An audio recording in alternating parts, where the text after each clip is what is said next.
Assalamu alaikum baringol dal bismillah UDP online banta babi tenal logo December till morning say the 28th of December 2020 exactly 17:42 p.m. across the UK or 18:42 p.m. in Berlin right now and in Brussels as well and in Paris 12:42 p.m. in Washington DC right now it should be 09:43 right now in Seattle, United States, obviously different time zones.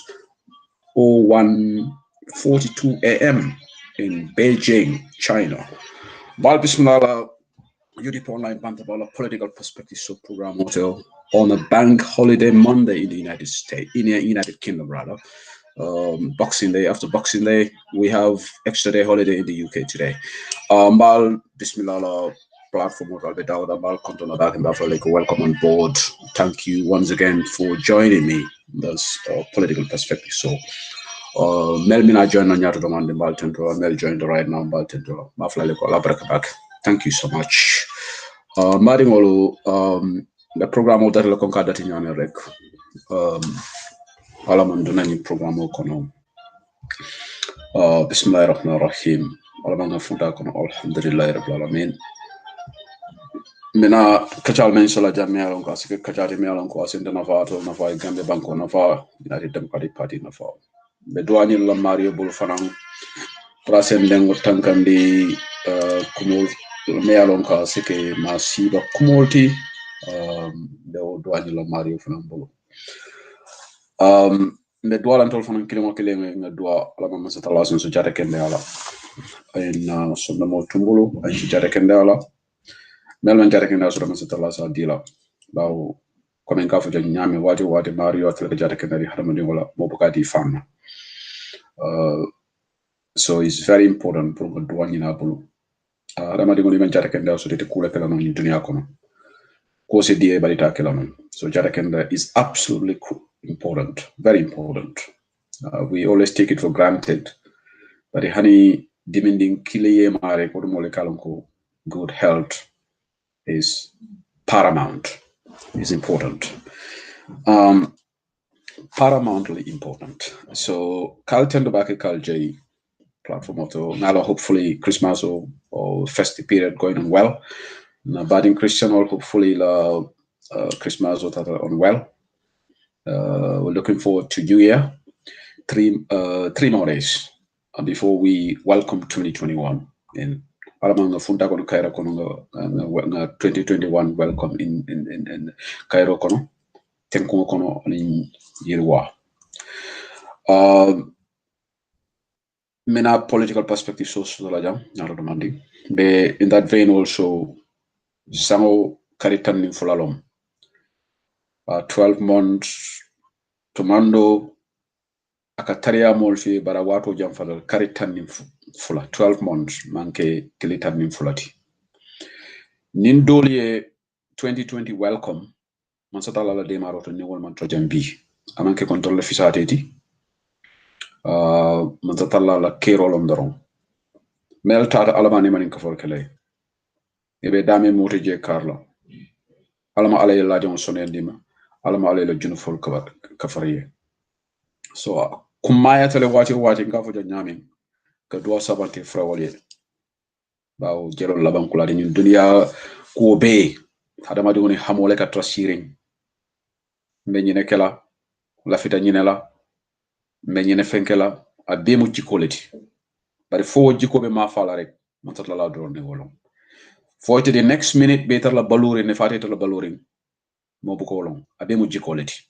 ala ma jam fala so 2021 adiamo siata afele inshallah matter of 3 days beduna kon January so I'm in Taraku from there the much talked about 2021 presidential election in Taraku and beyond pour la feta men na banko sa samba to next level olon banko din kendo jamala hamodi alama o hamoni man satala ya timandinye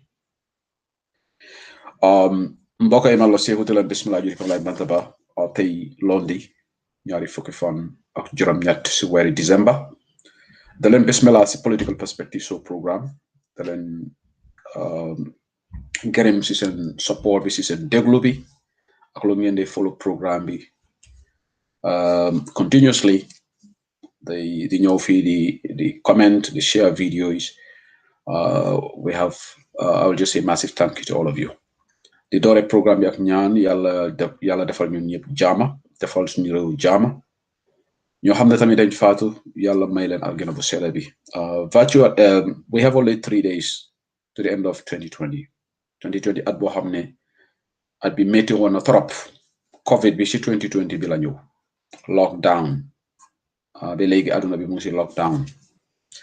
Mandatory wearing of face mask, face coverings, public places si at bi la am si jàngoro boo xam ne COVID-19 yëngatu na aduna bi yëpp ba léegi this pandemic still on,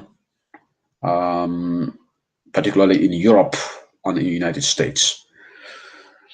dama doon ñaan rek yàlla 2021 mu nekk at boo xam ne moo gën 2020 ñoo xam ne dañ faatu ñun gënuñ leen am na ñoo xam ne at the beginning of let's say last year daaw time bi ñu ngi nekkoon fii melo na ñun ñoo leen gën waaye ndogali yàlla la rek moom ku nekk sa waxtu su jotee rek dem ko uyu doomi aadama ñun si lëndëm lañ nekk kenn xamul sa waxtu bi kan la moo jot yàlla moo yéex di ñaanal suñu réew bi tamit jaama yàlla 2021 bi ñëw ba élection bi lu ñëw waxtaan yëpp wax bi yëpp on the 4th of December la yàlla ñu ko fekk ak jàmm ñu def élection si jàmm ñu am peaceful change ñu luñ bugga rek ñu am change su amul Gambia rek nga xam ne loolu musiba la si ñun man si suma xelaat because nguur gi dafa nekk rek nguur gi moom munuñ te duñ ñu ne duñ bàyyi waaye loolu warul a bett kenn ñun nit ku ñuul yi ñun loolu lañ mel generally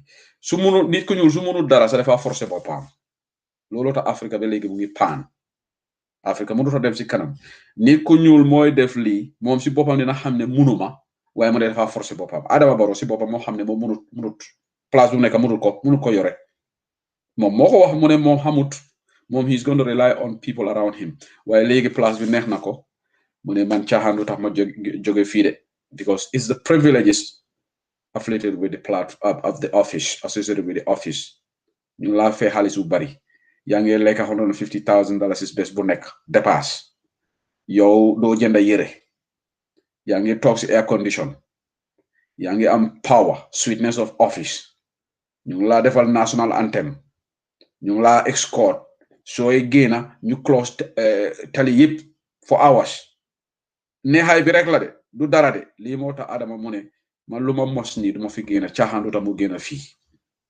dina waxet it's very sad waaye si situation boobu lañ toll ñun Afrique moom da ngay waaru Barrow du waaji Kadi Njaay mu ne Barrow di waaji Barrow yàgg na nekku di waaji du tey Barrow moom affaire am daal da ngay waaru so mbari ngol sina dun kacha kono na the chairman of Lower River Region Landing Bisani will be my guest today on the hour mark 7 p.m. call WhatsApp atalona dun tanguti bimba welcome la UDP online banda mama ke jallu tanti Landing Bisani chairman o me alon ka telephone mo auditor general the newly elected executive UDP national executive ba congratulate la ya treke kiskisirati auditor wala me alon ka kiskisiro ke kodola karola de pasola karola ka jibe fe kolbe tate nyamale moy bo palaso di la rek wori salo go bol jikite de la tolon auditor general UDP la newly elected executive bi atal be kan lu ndamoti jam barati na la fo montor wati kle ñaatu do man ni so jana men be kacal kla jam analysis user analysis medium la de natena rek I will pass the baton to him nase banko be kacagi ate fanan na jeroto se ko Lower River Region LRR tundo min bije sayanga nyatiling 22 and 21 la nga jibe ate fanan banko bitakal nyamen ala jeroto aning sako LRR jara ning kiyama fongola ji ko be tala nyamen bari janem be mela kacha kono mbari ngolu mbe konton doro kala meli ala ko kono ye birthday soto na lon ko Facebook UDP family na brother Kekendo mebe UDP TV media kono na la birthday timba konton na happy birthday to Kekendo Fatu Silla Sise mebe Germany ate fanan kono na la birthday timba fla happy birthday to her ala may wululum jama celebrate tenku kono ani nyato ta mom moy la birthday mo kono tumando fonde kundingo yalo malom mbafala happy birthday to you musu jaite fana me alon ko mbafala happy belated birthday number on the 22nd of December la fana birthday that escaped me sometimes Facebook notification or ibuka alon ikadele dronko moya safala wolo torek thank you for wishing me birthday musu jaite fana me UDP la support alti the Caribbean ma fongola ba tentola back in by jaila ba fala ko belated happy birthday to her belated happy birthday to Fatu Silla Sise in Germany and in the brother Kekendo me along ko the UDP TV and media kolonate from the birthday to happy birthday to all these people alama ali wulu njama celebrate kairo kono sonno men tenkon kono ani ruwa Okay, Badingolo, having done those pleasantries, let's go into business sound of political perspective source dati. Being Ajeleko Mudungom, wallet at a TRRC, very emotional testimony. Uludi UDP la Mudungom, funding Keomealongo, another victim of Yaya Jame. Another victim, Mayalongo, bring ala solo Sunday Wolf Funtita. They demanded for electoral reforms. Afuntita. Odata TRRC. Ha bari janimbe jamfala o koto mbe mo remind la mbe kare nyinkela le ni masara la demaroto program afele registration will be start la on the 14th of January, I think. Let me look at the specific dates. Karte fao pro mole karte fai kaitol shoto kaf me ko register general voter registration. IEC la publish schedule. Voter registration period 14 January to 26 February 2021. Pro mo be sa kalamata. Registration obe datila ni karomi nganyate ngaten kariku sankuto la kari follow January karo tilitani nano ate abe kumfala February karo til morning woro 26 2021 wo ma algo lungol muta alen kakari nyin kol momo nyin kibaro mo bawo nyin bekla audio ko no be blay si tentola. This program is being recorded right now, and this program is also being streamed live on UDP Online Bantabala YouTube channel right now on Facebook and YouTube channel. Pour mo be sen lonko carte fo la registration obe datila January karotil tani nano anum diabo be sharing bari be sen yandiro kala jam modol be kam mul filende le ka foko nimbe ma ID card soto itete registra wo kumo manke ku sahayarenti manke kuti mellota ID voters card carte fayran kaito isa soto no sila jamalla sila follow wala la wulu kaitoti birth certificate ila wulu kaito ni wo be bula manjere ID card fo nyini ba ID card ka fu kemel wululo so ila kemel wululo ma bo ni tela birth certificate la wulu lan kairo kait wulu ila wulu lan kaito be bulu yata yewo samba voters centers ini wota rek ibe voters card dila o damma killing se voters card dila no killing passport o fanan sa dila no ID card sa dila ba ID card mu kemel wulu di même man wulu kaito soto ibe ta ID card on nyini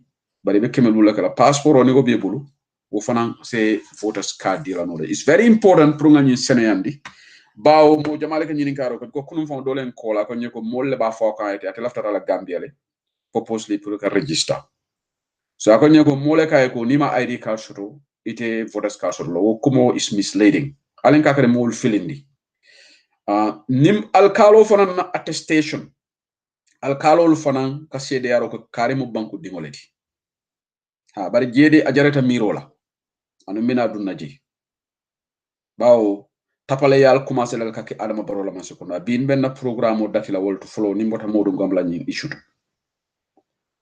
alkalo li kumandi meeting wala meeting o ketal adama barola man sekona ama me baki alkalo kumandi information futata mbajam kibar senengol nga tool fongol long alkalo mel do kono barinte wol to fola jam ka alkalo kumandi ke silandi ka foy ko ye fero fere ke pour la moli kato fay adama baroy ni jahalo warto so gambian on ala nga hakilo to ni alkalo lañi attestation auto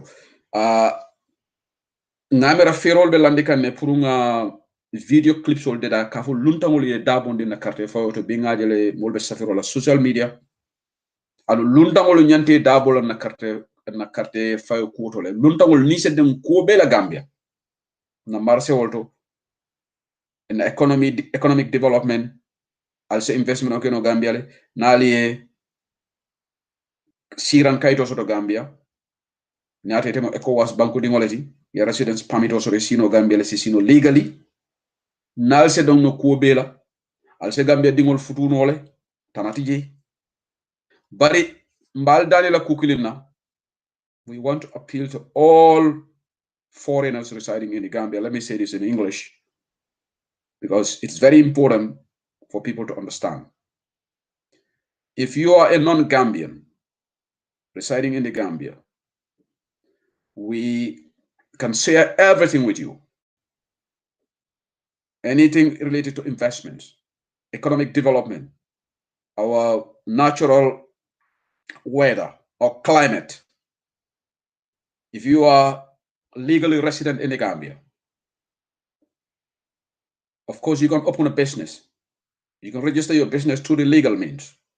But one thing that we will not share with you is participation in the electoral process to choose our elected representatives. That is non-negotiable.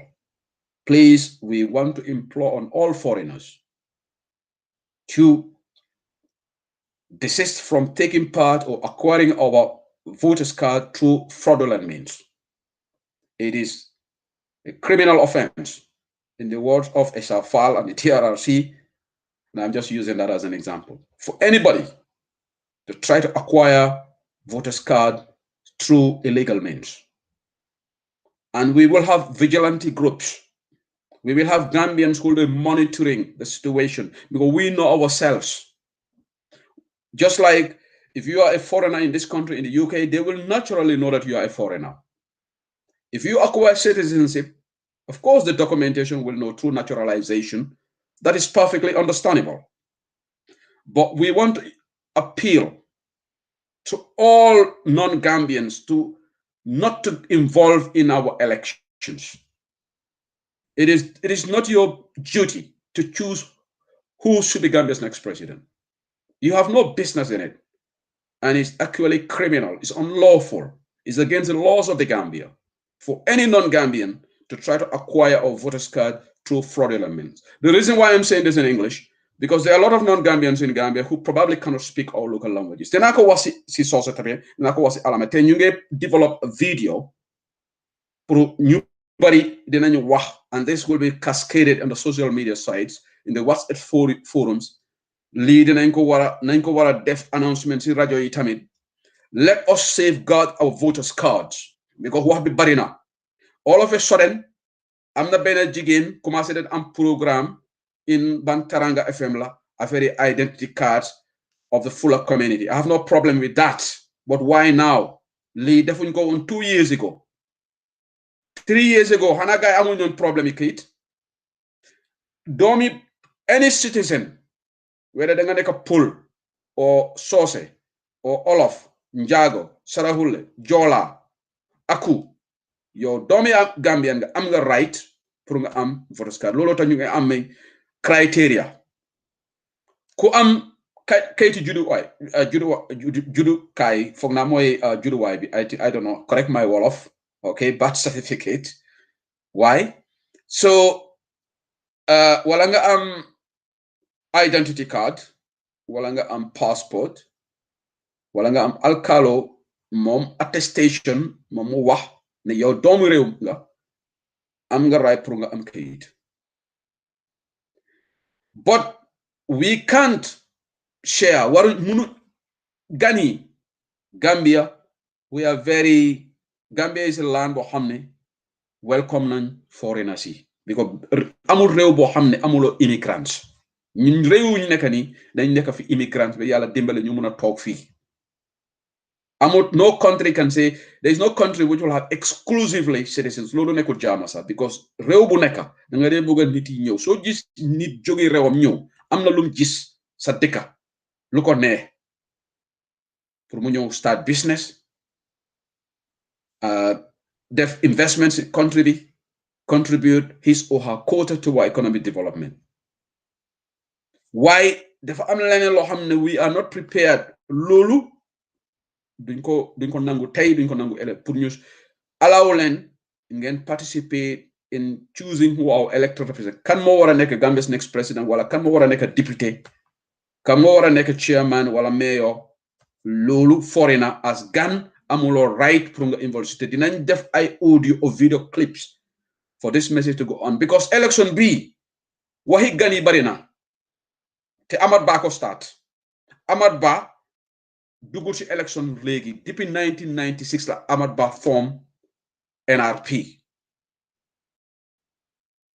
National Reconciliation Party Amat Bah depuis Jammeh Moussa mu fa waxi gani Amat Bah musu ko wax.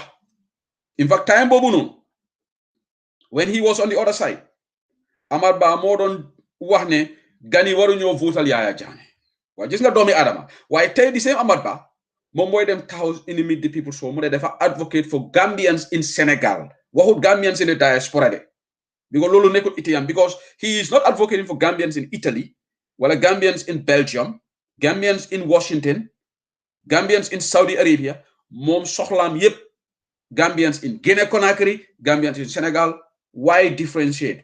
Because dafa am lu xew dañ xam ne fii Europe ak America they cannot manipulate giving out of voters cards to non-Gambian. Fii their laws are stringent measures mi fii kenn mënut a dugg fii nga infiltrate seen immigration system bi.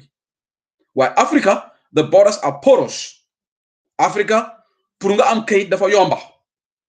nañ la waxante dégg ñaata Nigerians yi non-Gambians yi I'm just giving Nigerians as an example ñoo am Gambian passport te doge nañ Gambia am nañ Gambian passport ñëw fii tukki ak Gambian passport suñ kayit dafa am yomba am li moo tax Amat Bah is all over the place talking about Gambians yi nekk sax te Amat Bah musul ko wax like all of a sudden we see this Mariama something commencé na programme Teranga tey sax maa ngi gis jure ko in fact dem na ba gis director of immigration Sidi Touré waaye dama def investigation ñu ne immigration tam luñ def correct dañ dem dóor Guineans yi loolu correct immigration officials yi ñoo xam ne dañ dóoroon Guineans yi they were just asking for ñu doon laajte ibe kayito la ñu ninka kan immigration officer man right to ka mo ni yem mo muta anyi ninka la kayito la na ma soto luwa men fo la kan bari man nyana mo man handle la bari ko mo sayilom immigration officer so ya wol man handle ye bute fo do barama je ngamare kateta wala ko la tanata wala bari na system men kanyim programme okay nte ngamara nyanta appeal la for Gambians for foreigners even if you are a Senegalese even if you are a Malian if you are advocating the rights don't try to pick and choose only people from Guinea because if a Senegalese also want to do that a Jola wants to do that then this advocacy will be inundated. It is going to take tribal lines. This is what a radio station should try to avoid. Appeal for Jolas who are from other countries, they are not Gambians, to have Kate. Appeal for Sierra Leoneans who are residents in Gambia to have their alien cards. There's nothing wrong with that.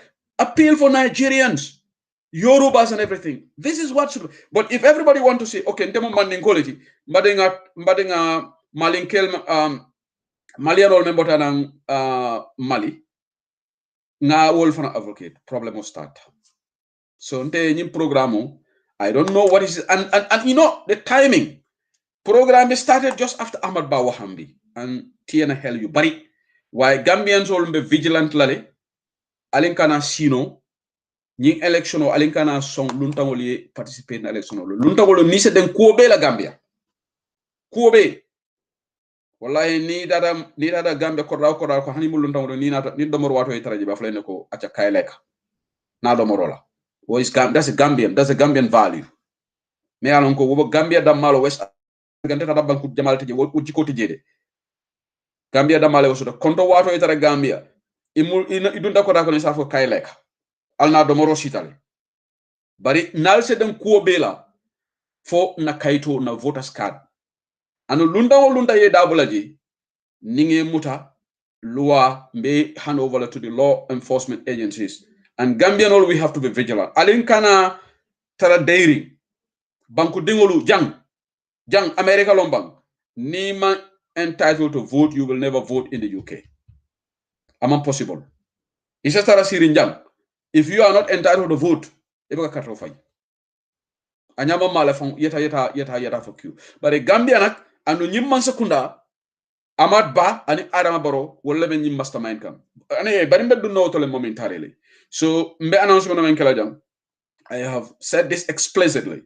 We want to appeal to non-Gambians to desist from acquiring our voters cards through fraudulent means.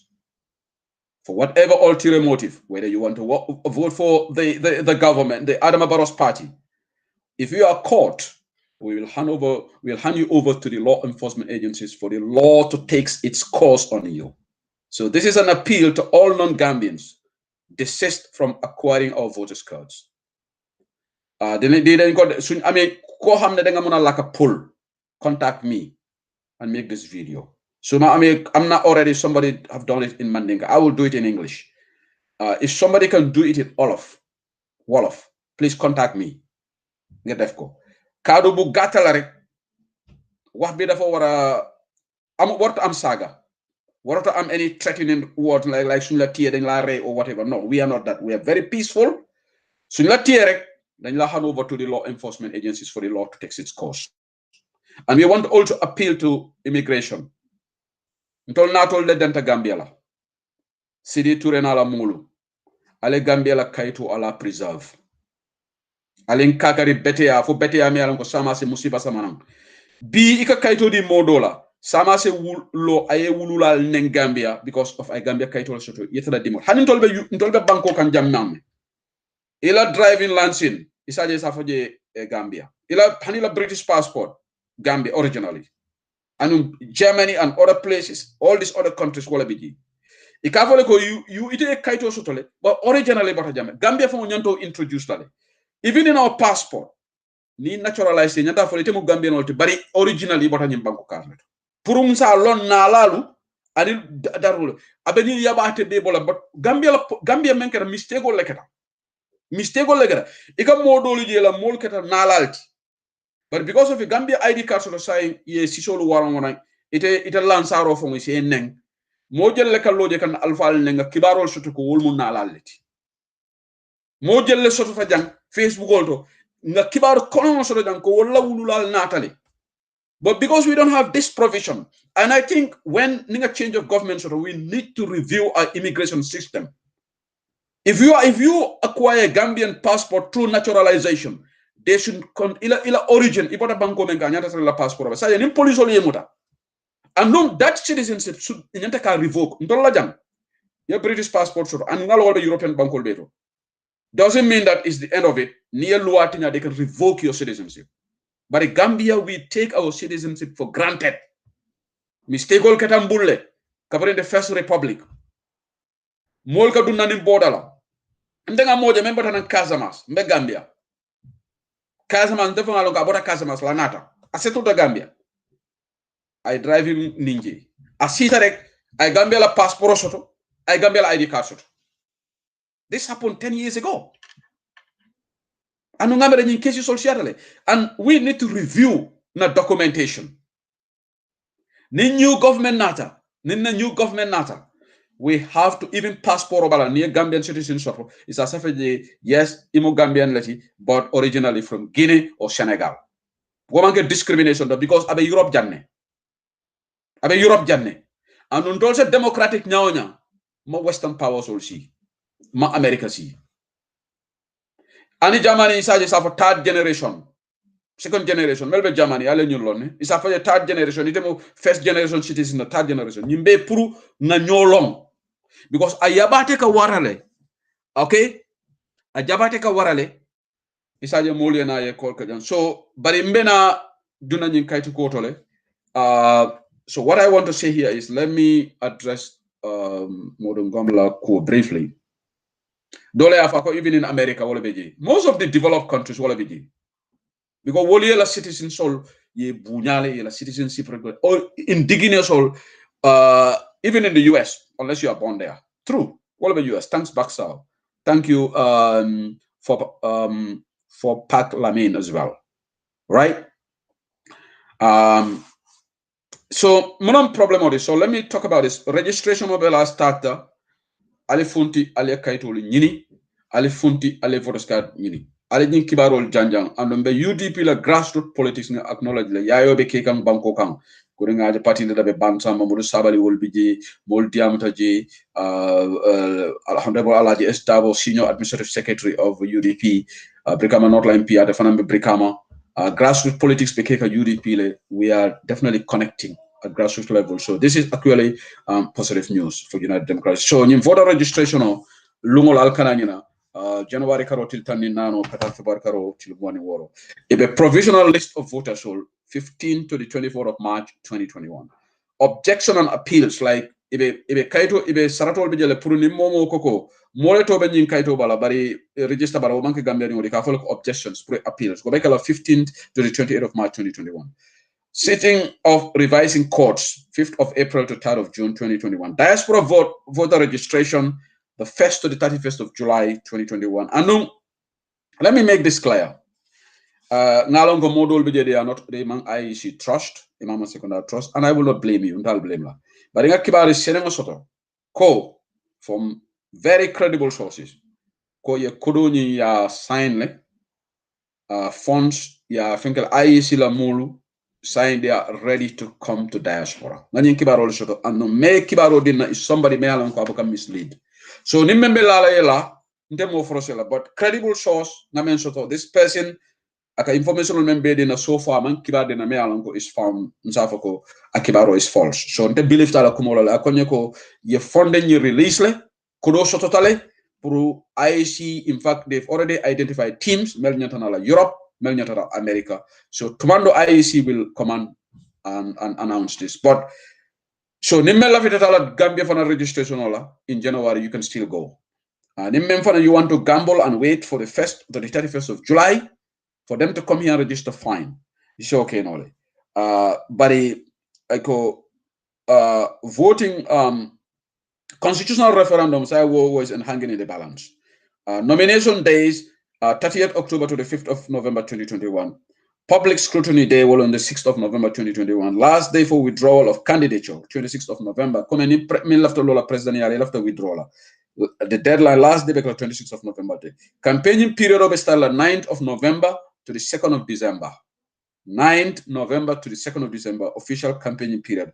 Inshallah, election long, presidential election on the 4th of December 2021. So this is just the schedule of things leading to the election. So I'll basically pare alia pare ala register. Sako melbe Gambia. Niaje mbenyum fola jang. Mo kanata shiring yafoko wato be jam farenne. Wuli on the 14th for Nisa Kino Yaki. The alia be better. Alko 14 to the 26th of February. Wato be merinjela. Jani balo na ke nyina. Register no tambi. And momo e sanjitani say soto. Ali mo register. Mbe diamo fanam bambandila daming. Ntolbe me diaspora. Ntolo we have an important role in Gambia in 2021 election. Adama Boro control mo ba feñol lati. Atela fode. Alinga na makato bay. Diaspora momo bejang.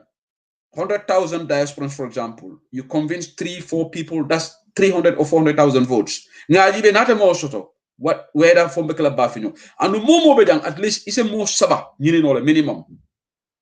At least 2 people or 3 people minimum. Because the ila buntungo bejana manke jutu nayati. Gambia la buntungo be diaspora janne. Kordate Gambia bi yafoko tubabu du tala bukan depaso ki a kordale te Gambia tema kordaji. Korra ila buntungo be janne.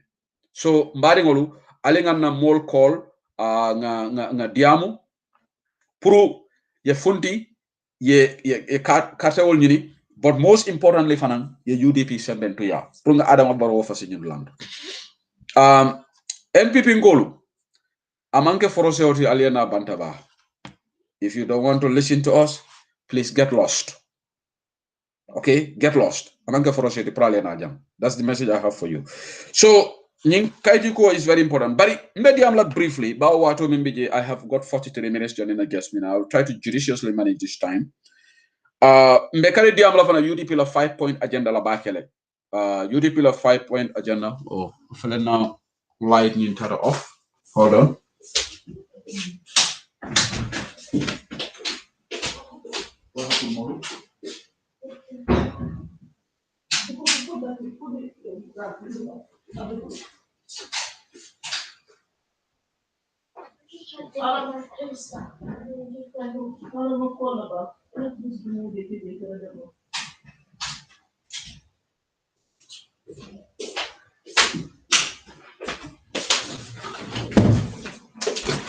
Sorry guys, I don't know. I do apologize. I think my son actually tampered with the electricity. I do apologize. Sweet. Made the broadcast interrupted. So Ning is very important prong a quoting understand. Modung gom tara tiara chile bi ala ko bala fa warta bak. Yalon tiara si di kala moy. Ite momo ka tiara si la moy. Ite ye bala fa tiyo soto e bala. Human feelings mbe wala. And ye Adama Barrow support. What you must be as evil as Adama Barrow. Ndala jerot. Modung gom mengara la TRRCB. Being one of the commissioners muso ya nyenenka foye muso sotole. Akumotale. Mome yalonko ya torture. Just because about a constitutional right to express come for electoral reforms. Woman jare torture la NIA. Woman jare kalandi table jaro kan metal table ka lipa. Ka fay ko be beri lale fe kamoto. Nogon jaye wo menke jaye wo be fole. Ka la kealta ke lipa ke tilimbalia. You could mean all kana manke modungom damati. I make I'm for TRRC in Belega Munyola. But today, Jumalon Gambia Interior Minister, Wala Yankuba Sonkoti. Yankuba Sonko was the IGP. But Jumala Yankuba Sonko, but in Molbe Diaspora Janne, Ntolu Kontol ni Delta Kelola, but it's saying wolf from they don't care. In fact, Albuke TRRC Kumofo. Because ila Adama Barrow, very heartless, among Balafa Soto, among victim ke among Kiano Gonja wala Fatu Kamara wala Ningi Mol multiple people, Melealongo, Kafubayol, ye molmenta ye victimize ye kutil mdelol kila. Adama Barrow doesn't give monkeys about that. Adama Barrow man care. Adama Barrow can until 2021. Gambia nko nyabe njinjelane. Molbeta tiara sa tilimbali akila. Yankuba Sonko should not be our interior minister today. It's an insult to us. Yankuba Sonko nimbango alba jela don Western World jang.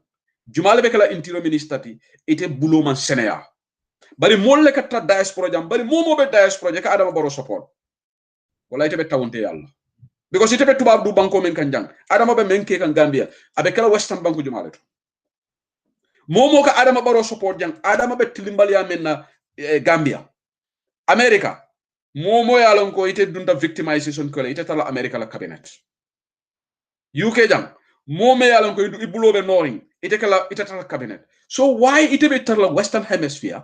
Ite tala tubabu du banko to. Ite be siri ndame membu ka kewoto. Adama bo kala Gambia ite be Adama support la. Namenke jahiliyati. Abe kala tawunte yaleti. Wara hasidia. Yinkusa bolo. But there is no justification. So Yankuba Sonko today, and Atobe Fokane routinely. More jelle tata, Yankuba Sonko interior minister. And yalon Gambia no more. You see, there is one thing in Gambia. Malobo ka sotoje because yeah, ninyi mutubabu leti Yankuba Sonko would have resigned. Yani ya tofo nying TRRC a million times. Ning tubabu ning Western world jang for tubabu karolong fin la karolong for Indian for Arab olong bari jang Western dingolo mati. Ika tofo ika implicate ata malostan la no abere wala na jamol ke forol ke fonyo jang.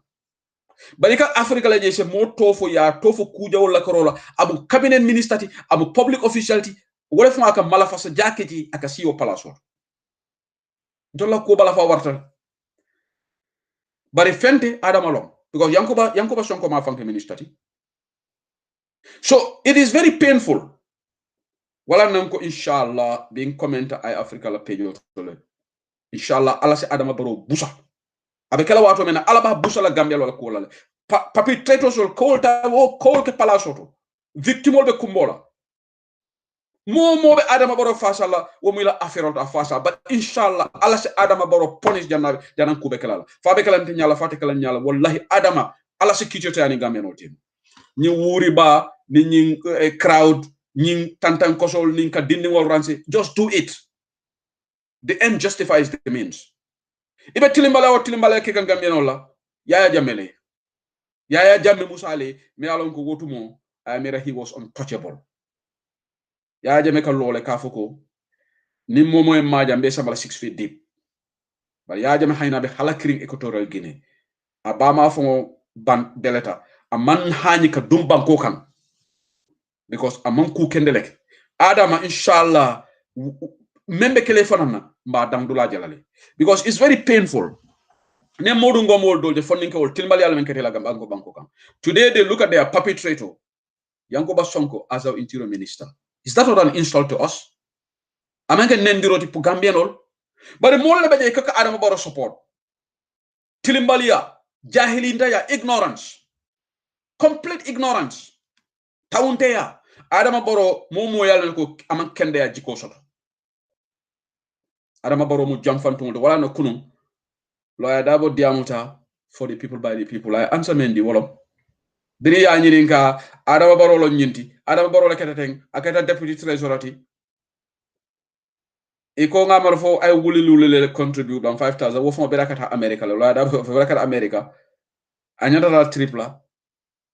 And secondly, I fall explicitly ko la Adama Barrow le gande jamfa atele UDP made who Adama Barrow is today. Ngo yalla ndema me understand.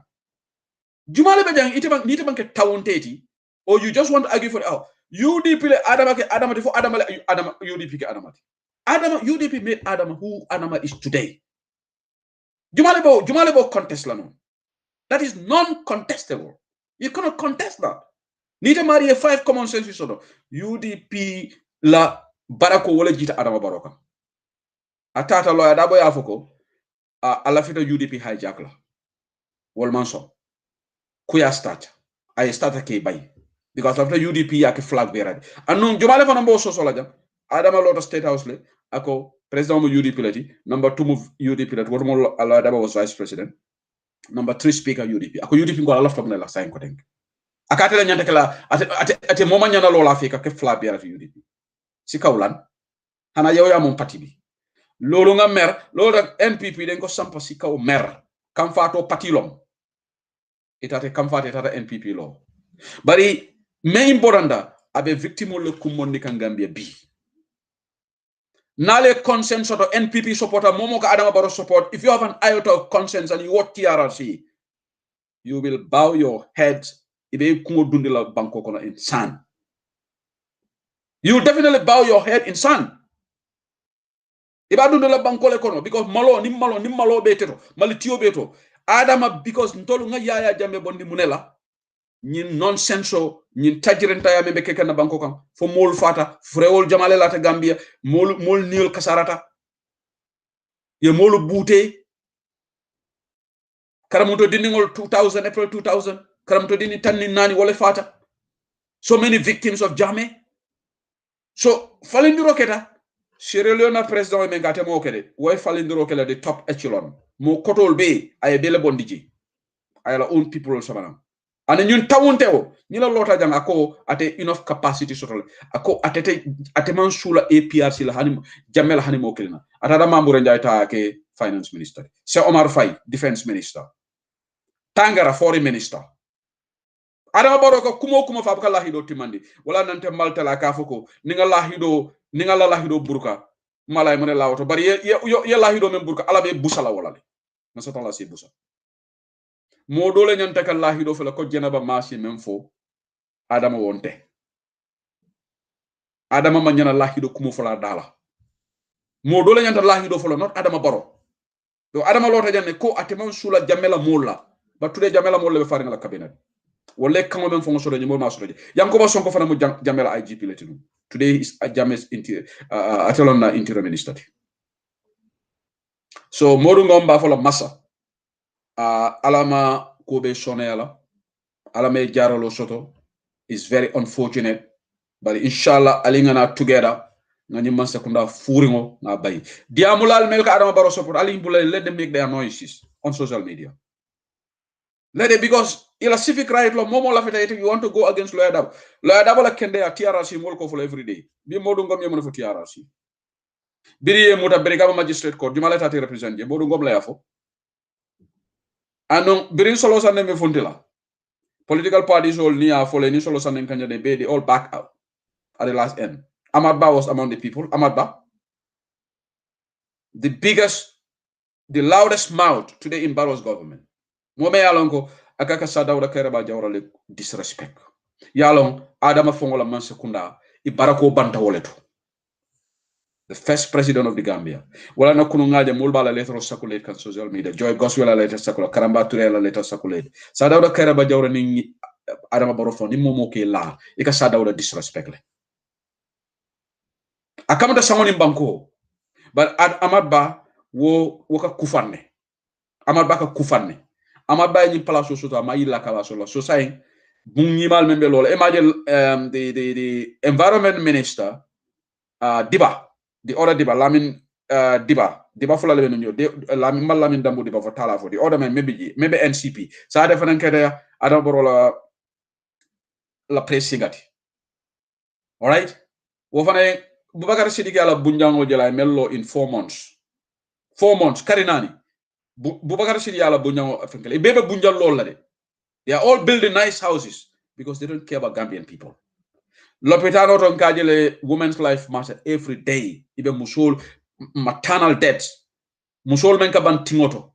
Will bebe fokanji. Anu sadly, Dr. Samate. Wala inta maltale. Where are the people who are supporting Dr. Samate? Are you watching? I think you owe me an apology. Please, can you write an apology here? I told Menka Dr. Samate support. I told Menka for Dr. Samate is a nice man. Please apologize to Shehu Sedile and all those people Menka Dr. Samate criticized. If you have an iota of Natara, Gambino Al-Kakari Balang apology la. You owe me an apology. The people who were castigating me that, oh, Shehu, you have a personal issue against Dr. Samate. The proof of the pudding is in the eating. Angala wali all of it. Nimbolo ma me koma tula buka long. Man ninkoli afolingam. Afele sa in Kurobe called Dr. Samate standard newspaper are called. They quoted this man, the same Dr. Samate. Me alango molbe jikiringala. Ako Adama Barrow be menke kan Gambia health sector bi ngamera Gambia women lives for alnyanta funtula Dr. Samate Jabi. Ako Adama Barrow e Gambia la l'hôpital bunda a elevate le. Abe Adama Barrow praise kan. Mune what is wrong with ndola Gambia karanalo? Ite ko ite kata surgeonti. Ikaranda fo kata surgeonoti. Ngome ala ka mol operate. Itemal lay fongola. Fo be dogo Adama Barrow tama because Dr. Samate should be ashamed. Adama Barrow praise bring Serekunda General Hospital. CT scanner clinic bigi. For mol kata ka jo scanners ika private hospital ka jo wulilul. Kilin.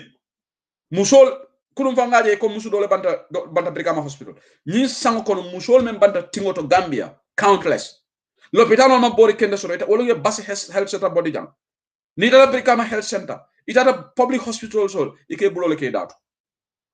So Dr. Samate I audacity soto ka loka Adama Barrow praise because Ahmad Baye silandile kone momo mandia. And you know, let me say this. Mantra regionalism promote kanjam. Nanyin kawol ikam kumandi wala de. Bari ntolenga mfawol ke kawol ti bulu. Wala nebe taral santo. Alenga tonya fonak. Dr. Samate bota kiyame.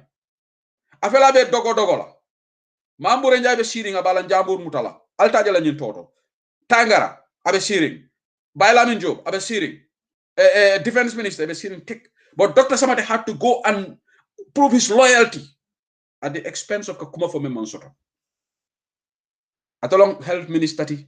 Bara balafa watele ko ni health minister kalo ka for Gambia la health sector. Nyato talabe ke kanji. That is sad. That is very sad. Because of you want to be a minister. Nga kibaro fananso kiyang. I have 28 minutes. Mbenyin kolbe rosni la mina alkalo la kotole manyina jirale. Janembe Mr. Sane Samalana. Kiang nkontanda la kola. Kiang kolu gambeno li alone ko. Nteko de kian nimbadibu. Politically men conscious ta Gambia masi ajede. Kabirin jammela time. Kiang kolu ye kodi ya jammela. Ya jamme ye intimidate le. Kafo iko nalman kato fayni nda silo dilalla wo man kiankol bule kato fayda anu ngalon ko 2021 kiankol be dami betala wala because kiankas are politically conscious just like badibunkas are ngalo dula bele conscious bari ñun dula fulolu birim tundol be ka kato fay jamme musa meta mo tilimbali al ka Gambia de abe modu ngomol tilimbali ala abe mol tilimbali ala ay mol fa bari Gambia la tundo dol ka kato fay ya jamme fo ni kato continent kam bloqué ndatu But the Wolman Gambia disappointed. So disturbing news sort of, and I want to talk to the civil servants. Gambian olo. Mumba mansa kunda doku wala alal da bondi kafo. Mana Gambian olo buka wasa. Why are Gambians so obsessed with these positions? Ndeka akante jahalle. Niye momo ke ambassadoti. Ite seta ye Adama Barrow support. Kia ndema menkata jenga kibarol soto lede. Gambia la ambassador membe America mba advice la. Akana som NPP ngol ka meeting kaya. NPP ngol manyana ka meeting kaya. It is disturbing. Membe fokanje, it is very, very sad. All right. So okay, let me check my notes here because I don't want to give okay, Jimara Bakadaji fanam problem of I have got Mabere Benimbe Kovalano B, but I will definitely talk about certain places. Interview so I'm going to refer this to Wednesday. Some of the details Nema NPP Nkolu Gambia ambassador in America, Washington. Ikoela suokono NPP meeting all the cake and J, and they're advocating for people to support Adama Barrow. This is very sad. Civil Nitabe Dokola Mansakunda, please do your job. In terms of who supports and vote, get it from rights of the character of but you should not be involved in politics. But the problem Gambian only mentioned this nonsense kafoko na karile be palasoto. So alenga fai. Ngo Janne mobe makoila kamani boto seye ka ataya jonkiye ninga mansa kunda sobe osodo way do ko create it janita bita mola bunda konko na kare makoy kalite mo ambassador kalite mo malani director ti ifon ti da ya nyini fon ba nyene ka tubab du ja ite moja la ko mbejji kila na kare la le kare le ka ambassador ti Gambia wala ala na fahamol kafu bari kan na sate wol ndolla din kare adama yo la ke secretary general ti adama kare la ke ministre ti adamay karikalbe so alenga makoy wo mo kilon se mani boto sangato lebe hana ya sang wati kilinga takala le kari wo karide so alenga nyim bonni na politiko kono I'm so disappointed with some people in the civil service now. Mon men go they've gone to university ngo ni ale momo ke managing director da ke ambassador ni harjo bantaje be bola jele. Why are Gambians so obsessed with these ministerial jobs? Wasa balia animan dankene adron. Why? Just like the health minister is doing today. But you just want to be a minister. Dr. Samatelo Lotajang. All right? Dr. Samatelo Lotajang. Ako corruption over la government. Corruption over in government. All right? Atelo Lotajang. But very ya Silandi. Ya Silandi State House. Amandi am correct. I am trying to look at these notes from Kiang, but I think I put it on the other notebook. I took note about it. Information's been given to me. I'm not going to disclaim my sources, obviously. I'm going to protect the sources. But very, very sad episode. Whatever I'm on for. But Kiang they spread the wheat from the job. Civil servant la dabo ni mola politiko kono. Civil servant alelo. Walatina Madi Jobate Menke Sehumbalo is violating the Gambian constitution as a civil servant. He is openly confident. Deputy Wolanyanta nonsense stop la. Baramanke Sehumbalo. Walana Woluya pin down branch. A man fake Fonofaka Wuliaka law. Because Niman fought Ashoto. And it's very sad. Today you are talking about the conviction, the wrongful conviction of Lawyer Dabo. It could be used as Diamoko or woman yana Lola. Prisoners of conscience come Nyanja Yafa Nyaming, Animadi Jobate, come Nelson Mandela went to prison. Did that stop Nelson Mandela from contesting to become the first president in the post-apartheid era in South Africa? What has become of us? Civil servant Alal Daman. You know what? Next time information will start calling names. Today, I'm speaking in general terms. Gambia la politico ni civil servant ni double jenga audio sotodang. Imo ambassador tibang. We will call your name out. Alal dabon de mol politico. Ni be kadrova la Adama Barrow just because he left la palaso le bambandila. Omi la civil right leti. But kana political meeting or kila korda kono is wrong.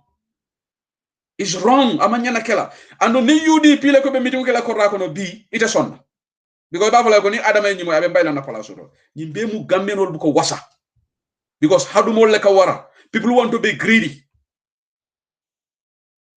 Gambia mengo membe kela je abe mbulo kono janne, but there are certain things we don't say. But because one thing is hadama dingo yo koku kenyun dunia kono on the day of judgment ala be account la la. Imari yo long. Ila no ila salo ni la jakabo ni la fengo fengote wote stop la. Sako ye hadama dingol taro yewol kunami. So la na Gambia alen kakare tariaka mul praise. Alme yalon galbe Dr. Samate praise la jang albe kuma jama fola Dr. Samate la koto. Dr. Samate has turned out to be you. And Bakari Baji Fana is doing the same thing. Bakari Baji is now politicking. Bakari Baji Wurujan. So these are institutional alingana institutional sembentu ya. So mbari ngolu sayangana diamani alkalo la koto demanding.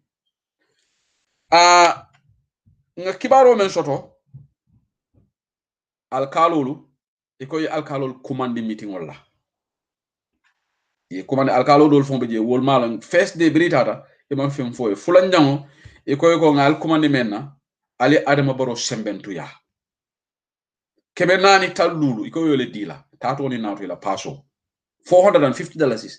They will be surprised how Sehu got this information, but this meeting took place. Ya ke bolon konole say ko kana kombole kombo fone be alkalol commande e ka avoy ko meeting wala state house wala enyata la commissioner ya meeting wala governor's office e ko nyim meeting dula alkalo dol fon e confront le ko bari mtolu nte fon kunkili mu be responsible dem fon wala bari mol la ko ndete mo forcer la no pour ye katro fay so ye dol tratini ko ye silandel anu mbani kibaro men fola jang ni atande ko gambe falindro manke folo ni ima adama mako ifo adama yo win ibe folo la alkali palaso do Koni, anu nying tonyalom Amadba stood in a podium during this so-called Meet the People store because nimanke Meet the People store ni mo NPP toleti. Ako anna alkali bu nekk ci tundu bi xam nañ sa affaire te mu nañ la daha nga sembo so dal ke boni bari te bondi la bari be men na bula kakari banku dingol stop in tourism minister ite man ila portfolio manke cap minister in charge of local government for because Amadba today Amadba is sole baji of Gambia. He's a co-president. Rabbi Sindi Helman, Dr. Setura, the formality, but Ahmad Ba is the co-president of Gambia. Because Monarch co-president, Adama Barola agenda men push can wale kadia Adama. Adama doesn't care. It's a Gambia Konami. It's a Kudimi Nunk Gambian ola. It's a Gambian old toner. It's a Gambian old neng. It's a funny afo. Ima Ahmad Baje, I kumol for Meman Soto. Kakamala MP Nyamena East. Omar Sise kakamolala to nyante false publication ba IGP fela be lori fente fala anu Ahmad Ba man na bolo say rokede because maloti ji sad is enough funny apological. Ahmad Ba lied to Gambian people, but he felt too big to come and apologize to the MP.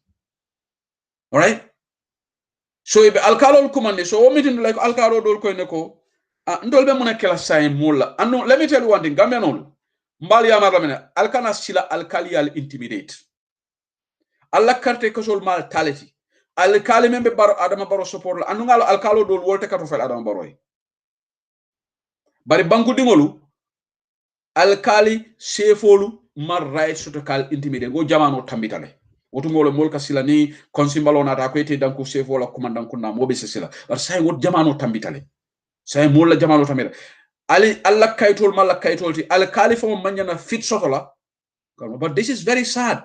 Adama Baro la moli ko ñim meeting wala commande anu jimara fanam problème obigi bakadaji atol men boto yuarar malal bafla sew sedle ñim kibaro lo ñaadi le ntol katra siri na kono janne kibarol kana kibarol kanal de biko molle jiko sotonto UDP la 5-point agenda will be talking about it because ofana is very important but being a guest lecturer so nima for B I will do it on Wednesday but we know na 5-point agenda, one of the key important things there was on natural resource agriculture. You understand agriculture, agriculture, nutrition, agriculture, food safety, NAFS, obejela nimfo la karol na Dr. Ahmad Scott Jana fananjele ay safero education. So lafita dianglo karola UDP la promise o mendi karamo la karola. Sanji kononto first 9 years 3 years of tertiary education and in at least 1 year of early childhood, UDP this will be mandatory and no abekala free leti. Mew kumol be expand lale. Karola education and skills training. Because by the campaign period UDP, we have na policy UDP be gambe ni UDP nyimfo ni UDP masakona sita. Right? Amake, then voters all say UDP question. I told ko 10. But UDP be memfokam. Ya fole fona lo daba fona ya fole ko. Mina all summarize lo jani program be banna. Senola Karola. Depaso menga don Senola Karola be kala Maputo Declaration of 2003, Mozambique, Maputo. A declaration of African government on the Senola Karola na depaso 10% of our budget. Na budget national budget peta agriculture ako seno be men sotola seno bunda be men sotola sector ta sotola so be ñu golal educational karola be energy finance bentu yala nyami ka Gambia economy transform into the digital economy UDP la 5-point agenda be be explain na leen programme olto but be diam lañu alkalo la kuola ano ngadiamo bawo be policy ning adama la tiñarolo we have to do these things in tandem. Because Adamal man normal government sort of Gambia. Ninga normal government so that we can spend the whole program talking about policies. But manga makunda kurungola sort of fongela kuria fanantande mole kana katrofayi. This is very important. So we will do this side by side. Policy call before lale, mansakuna la kuria call fanayefo. All right. So let me talk about nga kibaro men soto Jimara Bakadaji. Iko alkalo membe je fo julaba drame lomba wala broda burama ndindin drame wobe num brikamale wala nyanta kala alkaloti bara wobe sabatirin kombole right wonata alkaliya di julaba drame la bari problème o kata je wala step dad fanan nata basana drame fanan complaint ko atele nyanta kala alkaloti so kuru karale beji kuru kara sonko kata ji so nyo sabobe alkaliya to ji membe men ya alkaliya karafa menna do ya min ka tele nyante kelati so nyin basana dran wala la step fadati all right so iko wala nyante kela wo fanan ka atele nyante alkaliya so nyin do membe jana burama ni dran ko briwo banta woto mole nyin chow wulita so nyin do ya fere ko itola entire so but mona atake the most important part mang interest to nyin nitty gritty solve for beto de lafta let me understand sai ba jankan jagana ya wala ka acting alkaloti funding ke wolom bari briya ka acting alkaloti adama barola molu sign inata stamsol ninka kaiti kolbe ya samba governor's office so melbe bakadaji they are very concerned about this so ya kaiti kolbe tala ya samba governor's office because nyo sabole beji so iko sign molbe silari menna governor office no wata je attestation alkalo la nyinkaito sa dino lun pangola and wodula is in the border villages or leges surround so melbe je ma fono URR nyaaje ni adama la mol ka fuko adama be kato be jikri nyinala so molbe to tanyin tumboto bakadaji ma fono ala la mol call nieje kaito be dikal lun pangola ale red flag ali yeke banku din polishoti momo yeke banku din wala polishoti bankodi kenno bankodi ke nyanta kala police auto ne kuriyaje rek jawole ka jam citizen la ga wuri jam ni aje mobe kuriyala rek to la fonka bankola luwa kanta c'est police all call so ni alkaliya nyo sabo men ketaten iko kole siarinji nyo sabo be keren so kusiatiti wona NPP iko sa alnga kolbe samba governor office jumalon je governor basi ala to fo jumala bi ji gon temalon dem ko adama la nyim mollon so iko kolbe samba jele. All right. So this is the issue. Okay, Landing Bisane is coming at 7 o'clock. 7 o'clock. Dole bala ko nyininkala is in 13 minutes time back call. All right. So Melbeji, URR Bakadaji mafonla je wotundo do fana jebe during. Bakadaji be during sako sate ringol membeji. Adama baro e banko be dundi nyokono. Dole ba fala alinga fula ya fasa. Bari la fara nyininkaro mengela. Wala na kulunga na bari musojo bin sala mu fuloleti bara akonye ko nde motente dundula nyin fula agenda to akonye ko nte wala mbe UDP le be UDP ni UDP ma keku ni Adama Barrow nata ni UDP man sekunda nata Adama be kuriya men ke ka UDP ba ke kamba against nga ante Sheikh Hussein li fon ba against la ni ngalo UDP man sekunda ta okela bar exemple ol dina UDP man sekunda Adama be kuriya men UDP man sekunda yake mba against la de. It's not about sio or ibe loyal kuriya ni mboba ke kala koros akonyo ko nde badi ngol fon kafle ha alga Adama sofa bari la fra nyini ngaro men gela mundu man Adama keta fuloti but Africa no le kataw nyola doron 2016 jang mundu mala sokuta for dibo dunda 2016 jang this 2016 Adama campaign length and breadth of the Gambia Adama mafo moleko this full agenda sarahule agenda Adama kanyum mempo muna Adama ko wodumo Adama coalition Adama campaign to lawyer double so wodumo Adama la rota Adama kate mu mandin koleti akala musol mu fulolti bama mu fulolti bara ate fo sarahulole akulu akate fanode but today bin sala ko fulo dol ka ko lente nyima ngende la ko mote de bin sala mu fulo leti de bin sala kura safro ke Facebook le ali ajala be safeji this is public information. I am quoting from her wall alta be Germany na sister be Germany full I fulo la karoma la man ninka karoma but I mensa bala for akom motate nene la ka fo alga fulo agenda go moma nyana karto fa la lawyer daba e ka fo ko lawyer daba man din quality moma nyana kela moma nyana karto fa la mama kande mu fulo leti moma nyana kato fala Halifa Sallah biko Halifa Sallah musurwal ali lawyer dabo mankuto jibe ali Halifa Sallah mankuto jibe ali mama kande mankuto jibe ali Adama Barrow mankuto jibe but Africa you don't the problem 2016 jam when was this fuller agenda not promoted by Ahmad Bah muna na ama promote ni sade ringol ni fengo ha am ni mu fulo tene ali ngan na banko jibe ni mentata l'hôpital buka fo mo mandin koleti bi musol men ka ban tingoto ibe ka fo man ningol le ka banje o fulo le ka banje jola le ka banje gambiano le ka bang ale nga na banko jibe du kare ale nga ni tribalism bondi na politiko to ni be mo support la ni mo mu fuloti abe kembe a support hani mo ko mu tribalism to manke pro as long as the man or the person it can support bari ali NPP jibe yalo mena na NPP la ko kante balafa NPP is the only political party in the Gambia with no manifesto. Alin fo ena nyun kumo bay. Alay fo ena challenge nyun kumo la. Men nyun kumo men fo kam banta bajang. NPP o NPP late fangola. Ilate la londola. Na ena challenge. Citizens Alliance me anko kununko jande la patio form. Yela manifesto kele. NPP no manifesto. Ale manifesto lo ne wolom saratolo. Yalon teba fo kanje UDP la 5-point agenda. Man sekunda ni wa nyine la. Ikafo banko dingole mben nyine kelali. Akatra safari ne kafo le manifesto. NPP has no manifesto. Tarambu safari table. Iman Congress ke. Moment executive structure long. They are just using the incumbency of Adama Barrow. Nga tractor le sambale nanjang. Nga nyile sambale nanjang. No manifesto. Ngo Gambia Democratic Congress. Mama Kandela Patio. 2016. Within 3 months. Karisaba biri la patio for Mama Kandela manifesto bondi. Mo bele yaji. Men kontanta la manifesto. PDIS ya manifesto sotole. PPP ya manifesto sotole. APR sinjaw kumbalu hanini la kumbe la manifesto be bulle. National People's Party is the only party in Gambia with no manifesto. How long muntumale party for register? No manifesto because iba safela nyame imole soto londi tiol tije.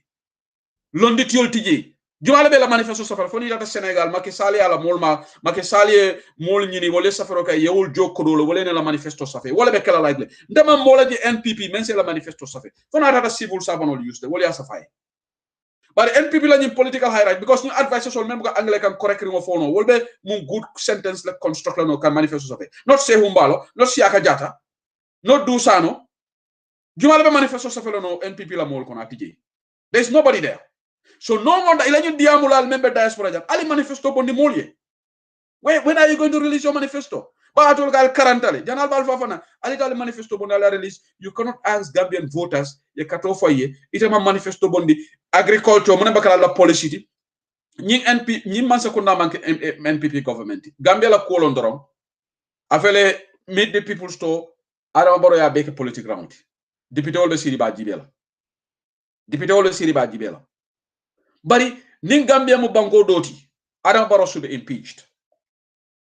Adama Barrow lotale ka hani kallo ka moleko la feda president o ke chairman sorry president o ke NPPT chairman ol be chairman ol be ke NPPT mayor be ke NPPT at supposedly many take la made the people story wala na wolundi amata for the people by the people sorry not for the people by the people just so Mr. Jack Nalamol meten to Labake, very good program. You all can Fred Gomez wall, Sabali wall, maybe just so Rafia Diabol, they are doing a fantastic job. Therefore, Ulunga Kolka, and I'm to the last quality.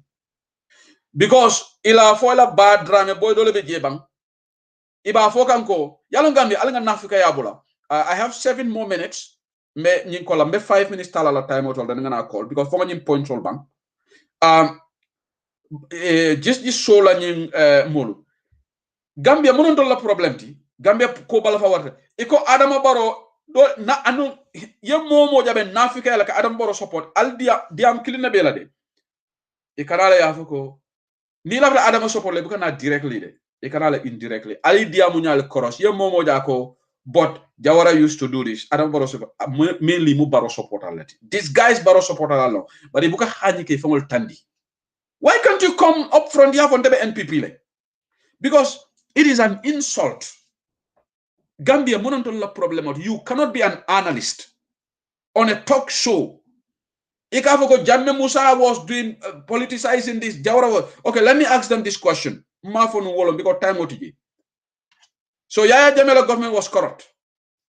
So you as an analyst, would you justify Bamba Banjala alleged corruption? Oh, hi. It's okay because Jamme's government was corrupt. PPP government was corrupt. So you want Gambia to go forward? Analyst all ali diam sifal bula. Kude wasi platform li wahi nonsense la wahi kacho la. Gis nga lu wrong. Deka bi so buga mu avance. You cannot justify. So UDP government ñew. Dara xew rek UDP sani waaw mu ngi don xew ci Barrow government.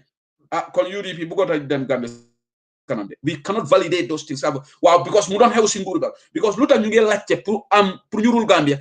Any wrong thing bo xamne Barrow su lawyer da bo tok tay.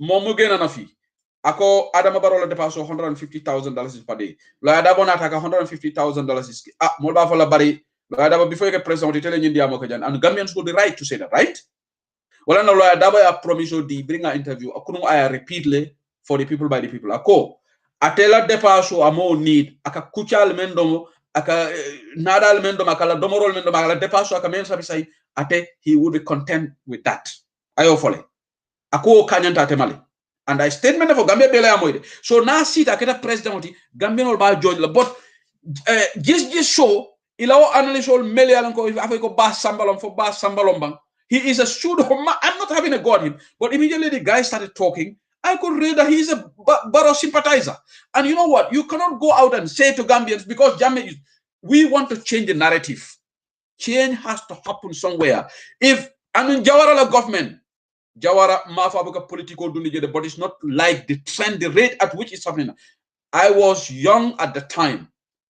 Nkama wotumo radio Gambia because wotumo television of Mote Gambia.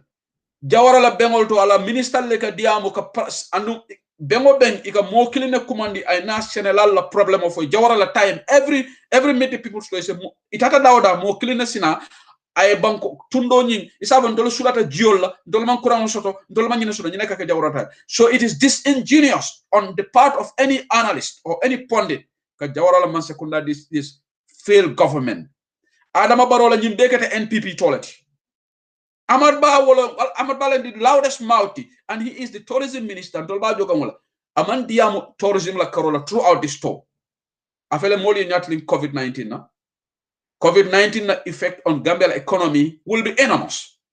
Ahmad Ba is not talking about COVID botalantola number of tourist arrival in Gambia. Abe talalale. Tubabol manta tamakam. Afelan told you UK be lockdown.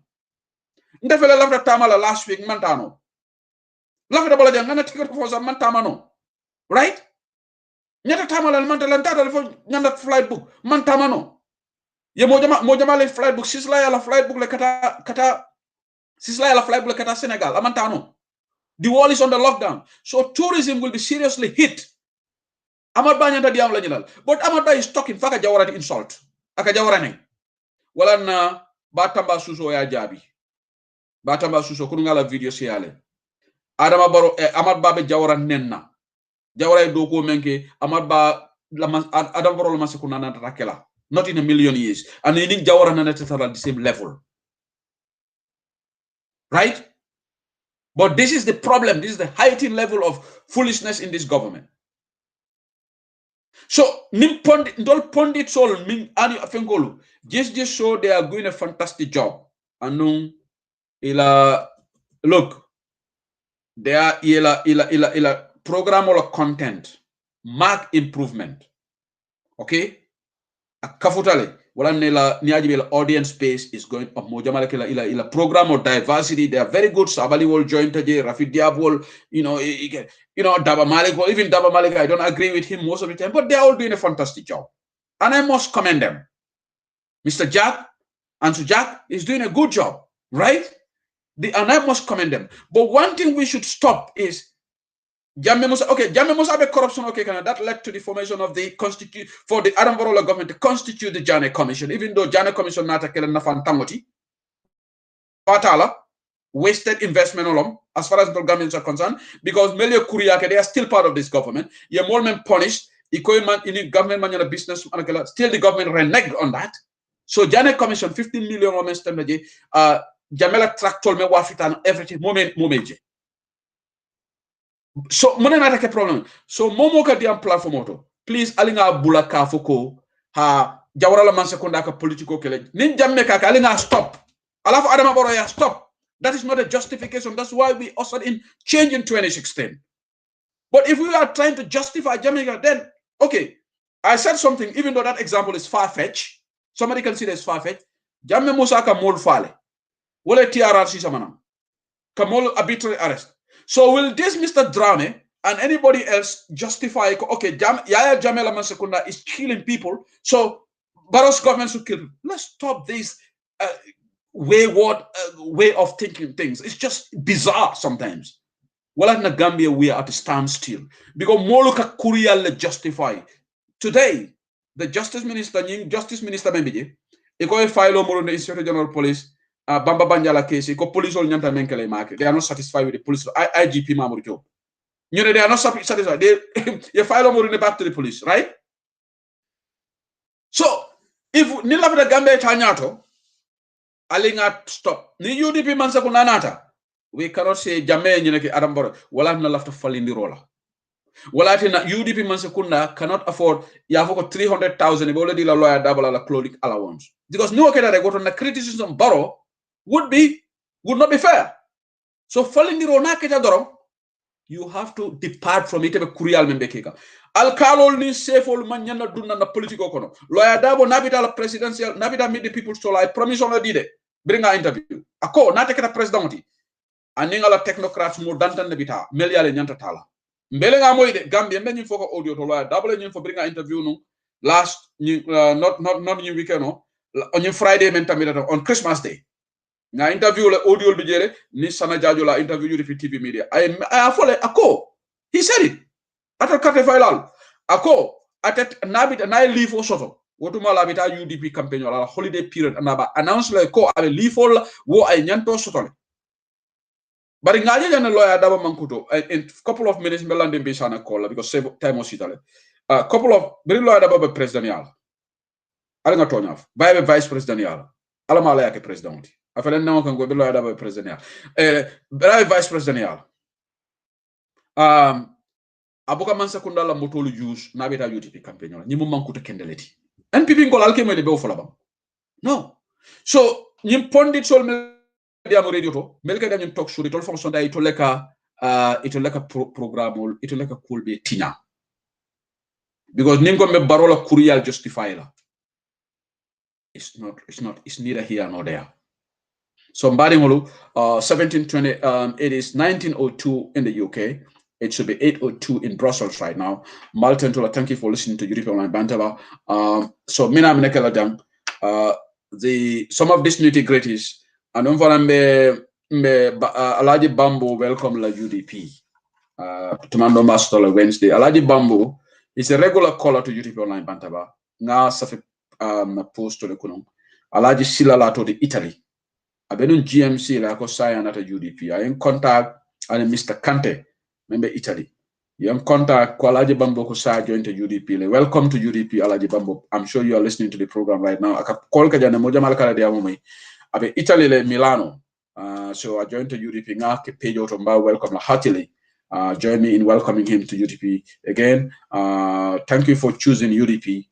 And together, mbese feel okay. Because I remember when you go say the together. UDP Jikibabe UDP la Carola. Alenga na together nga Adama Barrow stop. So Momo me alonko you are a bite you are sitting on the fence. Please try and join the program. Let me call London Bisane right now because what was Shitale? I will call him right now. I'll be American Bantabala. So thank you for listening to us right now. I will call London Bisane on WhatsApp letter. So hopefully he will pick. So I'll be guest to be America UDP Online Bantabala 1904 p.m. in the Gambia, 1904 p.m. in the UK right now. Thank you for listening to us on Bantabala. Okay, it's ringing right now. It wasn't ringing before. So thank you. 1904 p.m. in the UK. Okay, so he's not picking up yet. Okay, he has just picked up. Mr. Sane, you are live on Bantaba. Say Dili Long. Assalamu alaikum, Enembara, Mr. Sane, congratulations.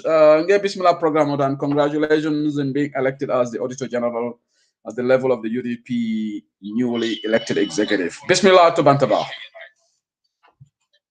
Yo, baraka bake sedli. Yo kontam bake nga viewers all ni listeners all be konto tol ni konto la kago sujang Gambia kata Gambia bantala ni dunia be kono momo be lamo ka ni mo wajibe ka. Thank you. Nga be konto. Okay, Mr. Sane, say be minto ma fonete. Mbele na capital ro Mansa Congo. Mansa Congo. Okay, good. Okay, Mr. Sane, first of all, your Congress oja nyadile. Pardon? Your Congress oja nyadile, the recently held Congress, UDP Congress.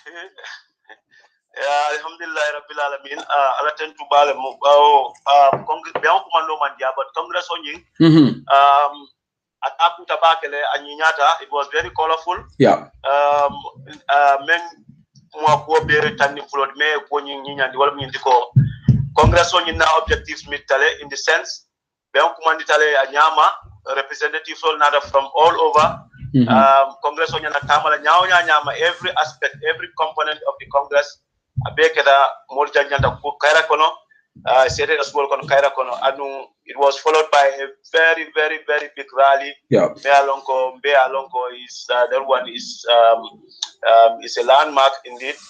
So Congress on Indal, Alhamdulillah Rabbil Alamin. Ma for namuna nyojede, but it's one of its kind. Yeah, it was really historic event. Yeah.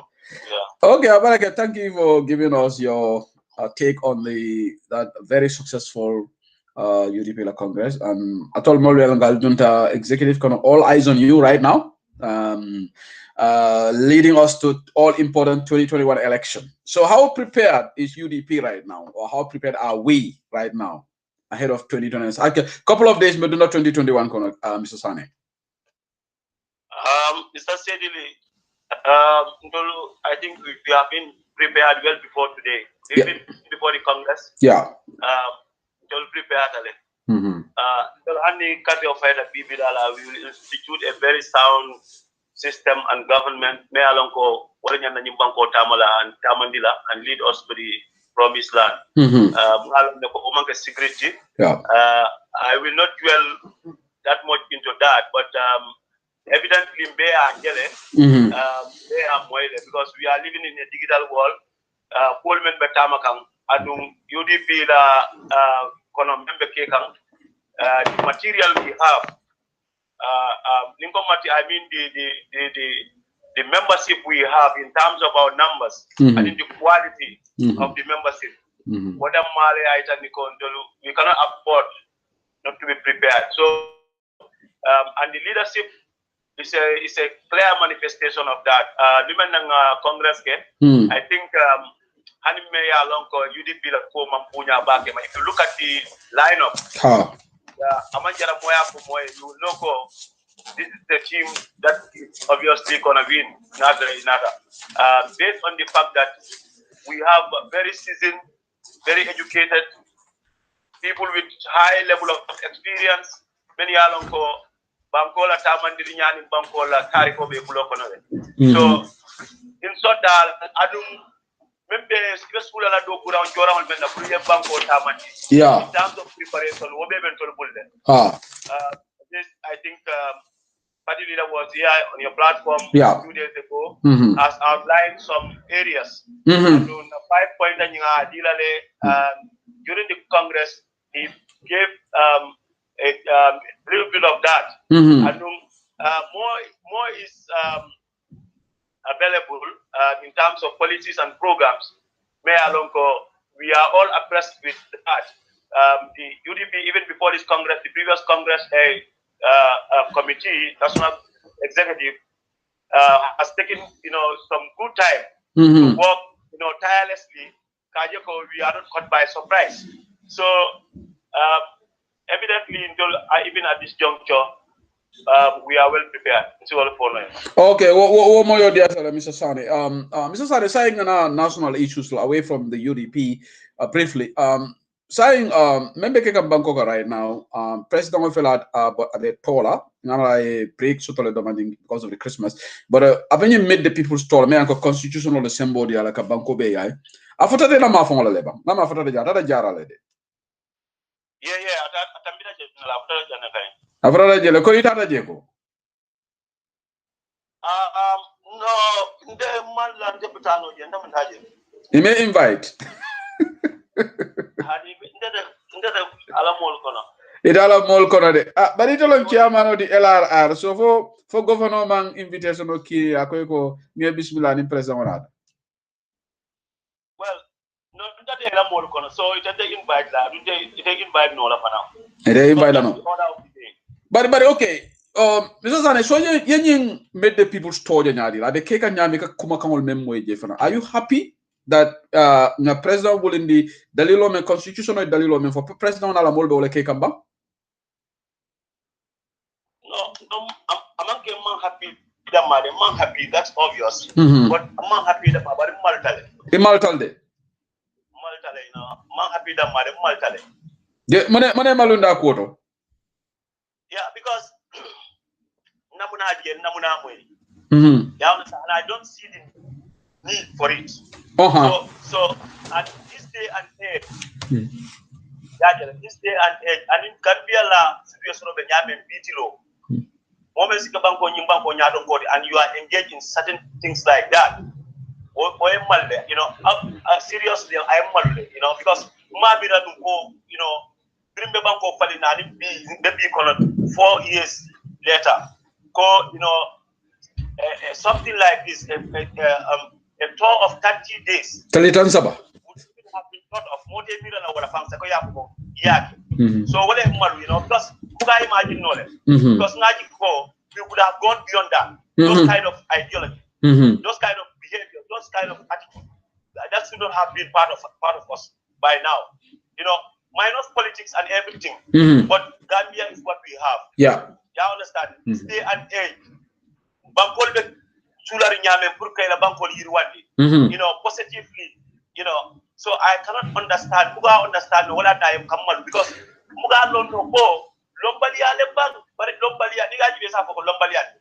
Tawla ya le bang sa ko boyfriend. Muga understand. No, but ndenga mala taunte yalo because Mr. Sani mbenga lonko karrefa manjambo so adama benyi nala mol benyi use as an opportunity pour kada campagne wala because wala na benyi ni ka kanje diamol membe fo kanje fanan wo fanan is very disappointing because campaign ran diamol be campagne role be kekam Mr. Sani, right?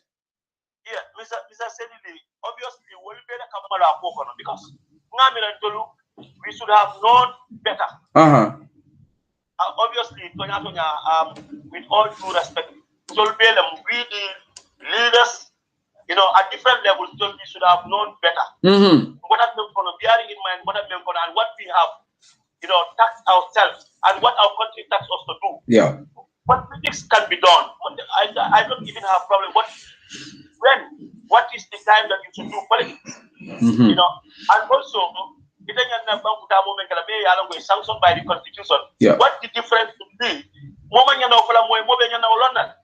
if you go all out and just neglect the constitution and the wish of the people altogether and do what you want, that's not, you know, that's serious.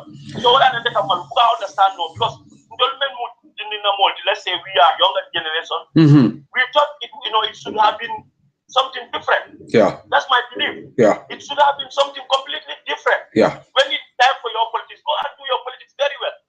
But you know, when it comes to our national development, I cannot understand why, you know, going on with the people's store, using taxpayers' monies, you go and propaganda and campaign for your party, and you don't even stop there. You go on extra miles to, you know, include things that are unacceptable. Acceptable. All understand. So, in the sense, I think I belong to the generation. Me along go nimbar or generation manjamanyola. So me axial and kila baringa no ka mansia baget. So if I feel about what will the younger ones or the elder ones not up. How do they behave? How about it? Don't remember, Mr. San, love the Adolko.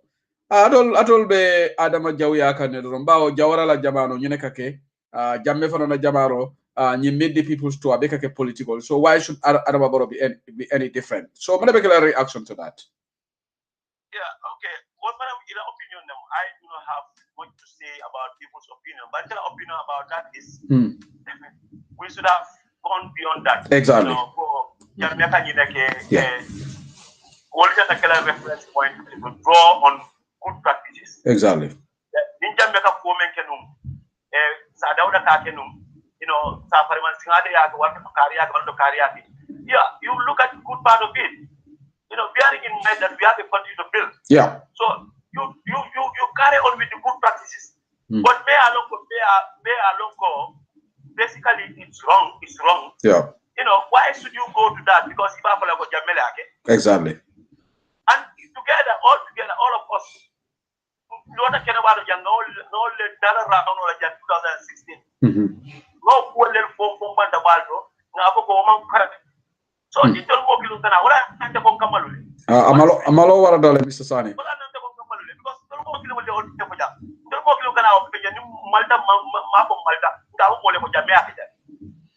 don't believe in that. We don't understand why people should say things like that. But yala, Mr. Sani, love the Kalumol Memfananka Fuji. And I want to pick on two things. One of them, I want your reaction. Ahmad Ba Lota Nyanile,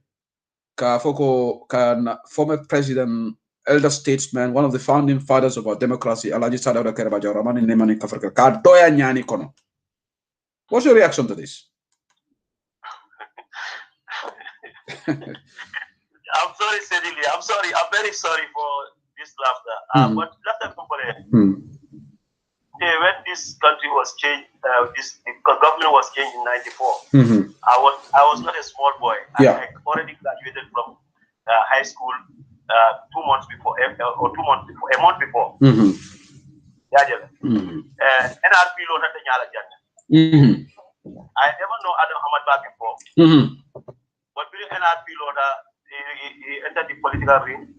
Now Adam Ahmad Ba lo he was as a politician, presidential contender, and you know, this is my phone. Gambia no at least some level of awareness of the Melanco. So I use no wisely to associate ourselves from people many of them they are not serious. Exactly. You understand? So it's all phone over that. Okay. Many are not serious. Gambia no.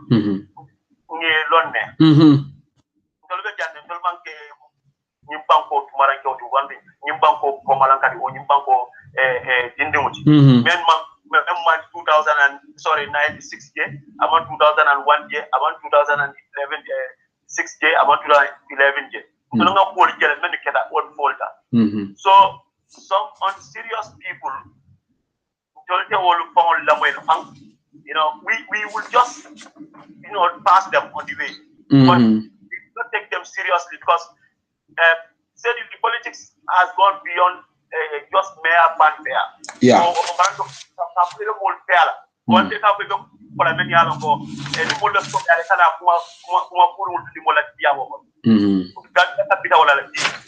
understand? We are talking about serious business.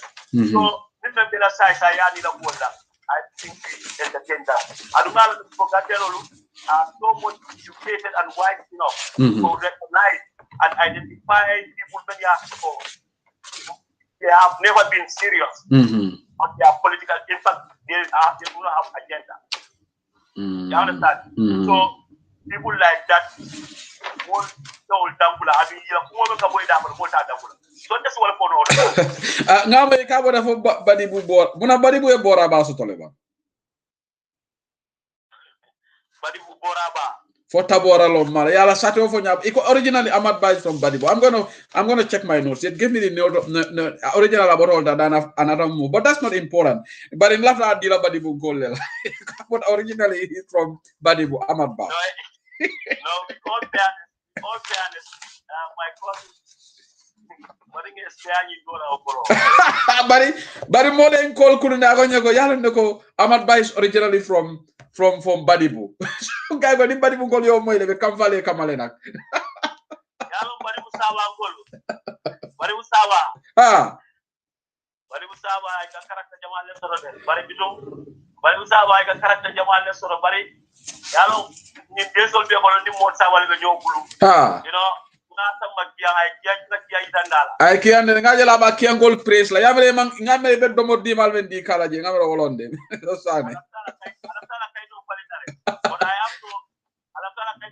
but I have to talk to my advice support. Anyway, but but I'm going to check my notes. Maybe in telling us at home, but somebody authentic information dinner like originally about nobody was at home, but next program. But anyway, Mr. Sane, let's move on. So another disappointing remark, probably by my the president of $4. Recently, I offer for $2. So that's why I want to bring it to this program. Jara, Kafoko, Natema win in 2016. Mojama bati oppose kan say obetalela Kaburo Lekono right now. Very despicable, very disappointing remark from Gambia president. I inform for all Jara ma for all. Yeah, Abu Jara le Seriti. Wala tungo ko into kono pomalo. But beyond that, with all seriousness, I expect a president I expect it to be frank enough. Yeah. Because honestly, at the winter I win more than fun. Yeah. Yes, I am win more fatal. But I win there. But I win the more fatal. Yeah. And you have to be more than fun. Wallahi. You understand? Sunday, I have put that illumin at honestly. Comforto diamolo, Mr. Sane. Comforto diamolo. Very good. Thank you very much. Thank you for that. But Kampa, Alpha did a population. Somebody who politician on. Kampa, it's not thick skin, so because if you confront them with situations, maybe in your prayer, maybe Kampala. But actually, maybe I think if the president should have a second thought of what his statement was in summer, particularly thinking it on intermal wow, but I for in that context I have to review with me. Yeah, I think he should not say that. My opinion. Because because we go more father, so don't father Wallahi. And you know, has contributed a lot to put out a seed. Then is solo kapa more fatally. Yeah. You understand? Do father. You understand? So thinking that polymer will model to find that mandal body. It could be true. It could be true. You understand?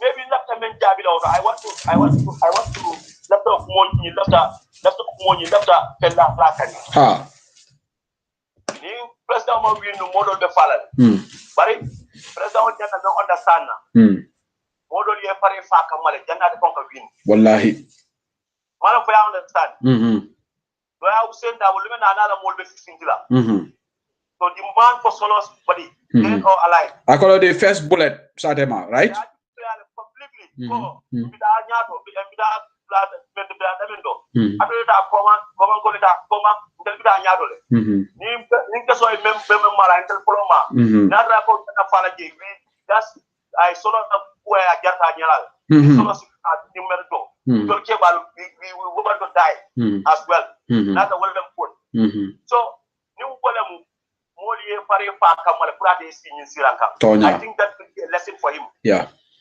but Mr. Sane muneka adama kamfandi thing this is this the adama that you we voted for because aniya jameje birafanan what more the pressure was on him jame for the nikatu kamfari siva katumbol doyala kamolo because president should be very calm, the most highly paid, you have got everything at your disposal. Kodija mabe wulu imam stress so the president be in anxiety sort of la prunyu siva because he is the most highly paid in the country with all the security kodoba wulu the paso man katela problem the adama buke mirata pasco so why should adama Barrow not be calm and collected? Not I quote you Macbeth. Macbeth. When he murdered Duncan. Yeah. I don't know whether you read the book St. Peter's. I think you went to St. Peter's. No, I went to Newsrod. Okay. When he murdered Duncan, based on the prophecies of the witches. Now that they have casino. And then the witches were it was coming to his mind. I know in Macbeth casino and it goes like this. Macbeth cannot sleep because he has murdered sleep. Ala conscience buka allow. The ten of God cannot sleep because you murdered sleep. Yeah. Sedili ni be ko kan ite ko yalo hadama dum hakilo ana somno mo ida ala ka bala but ni somno mo ko ne ko kalo ne ko be tonya ka ne ko man tonya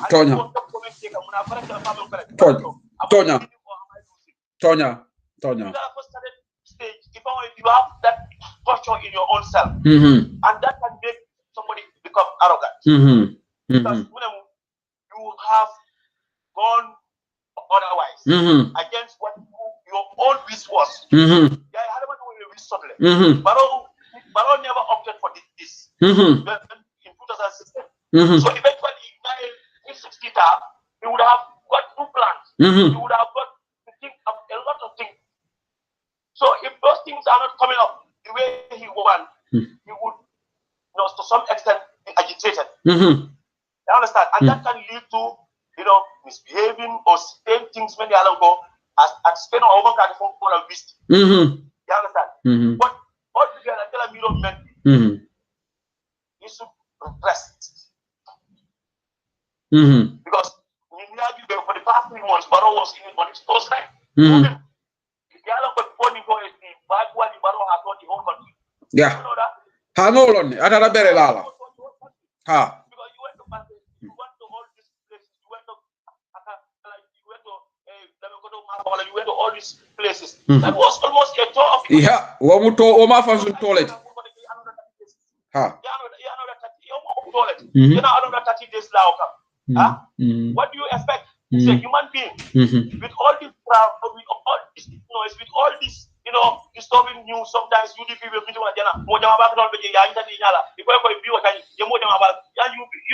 sometimes you move from your original seat. So what we're doing could be disturbing, but really, I think he needs to rest and also look at the affairs of the country. Wallahi. Rather than, because I think Barrow is so much preoccupied with UDP thing. No, in fact, I'm not focused on UDP are distracted. Man has no direction. Yeah. So it can make you say things many years ago. Yeah. More expect we don't expect Barrow to be saying that. More men father. I will father. I mean father. I don't have ICB. So now that the model the father now they win. let me tell you one thing. Would have known, say, God, some model better alone, sorry, not Mojama, but model better because you know they were enablers. What about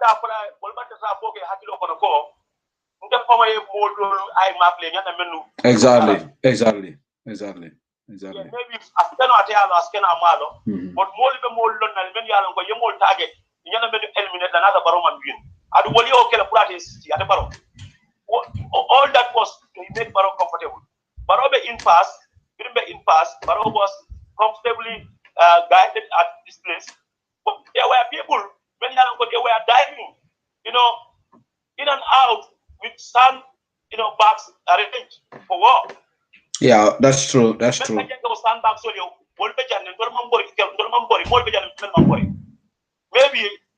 at important at Senegal. I didn't mean Jamuta na Traja. Only soldier of Kajenga Siloka. You need to get solving just to make so Baro see. It's very disappointing, Mr. Sane.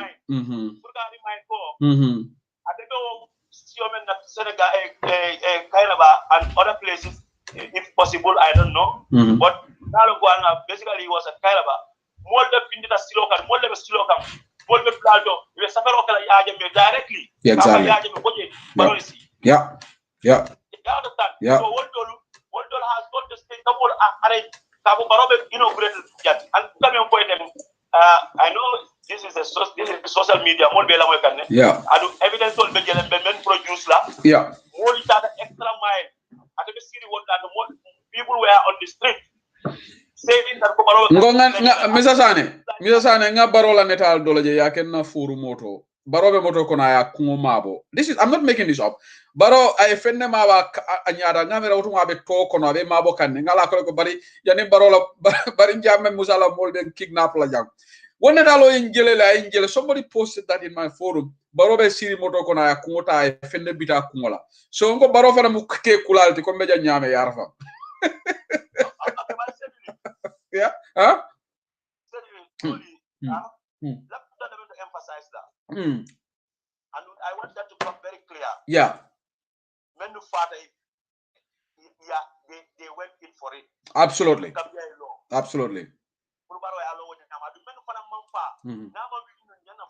Yeah.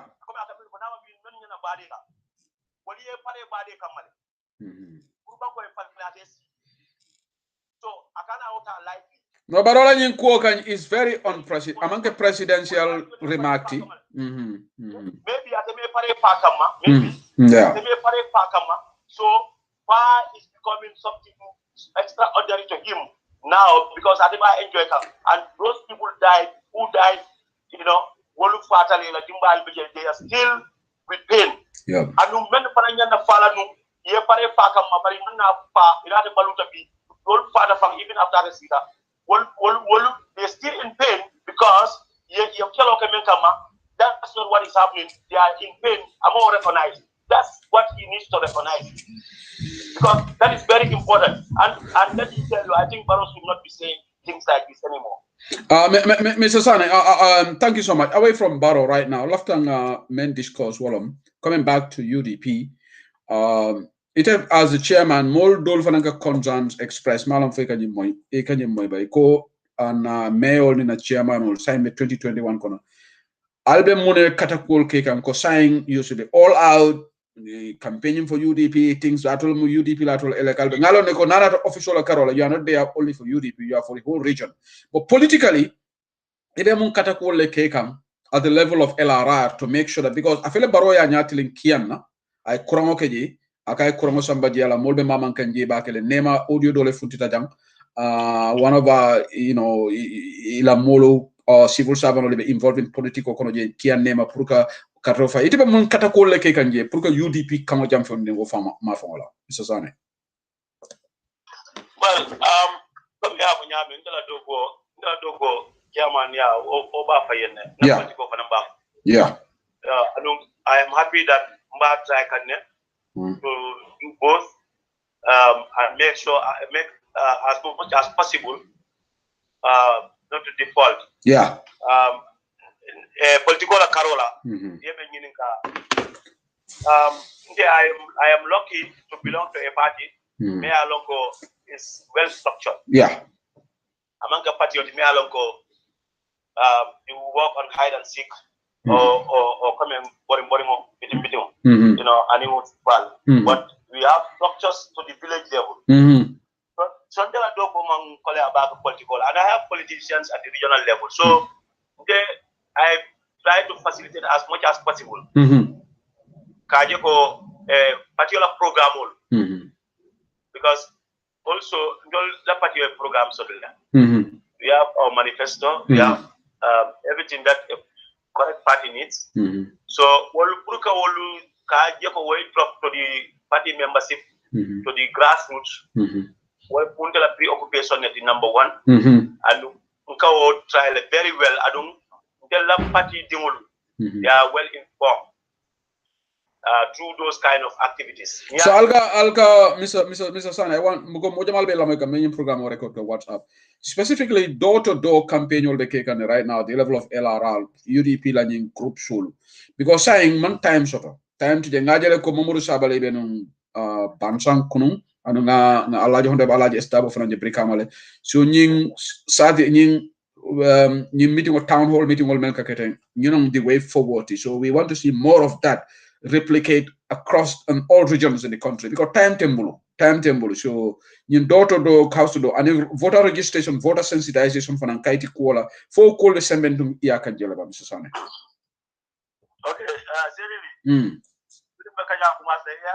Congress ha. Okay, and Congress in mobile na branding spoke a lot. Yeah. So and that sent signal call. We are a very dynamic party. Yeah. And now approach, I will not dive on that.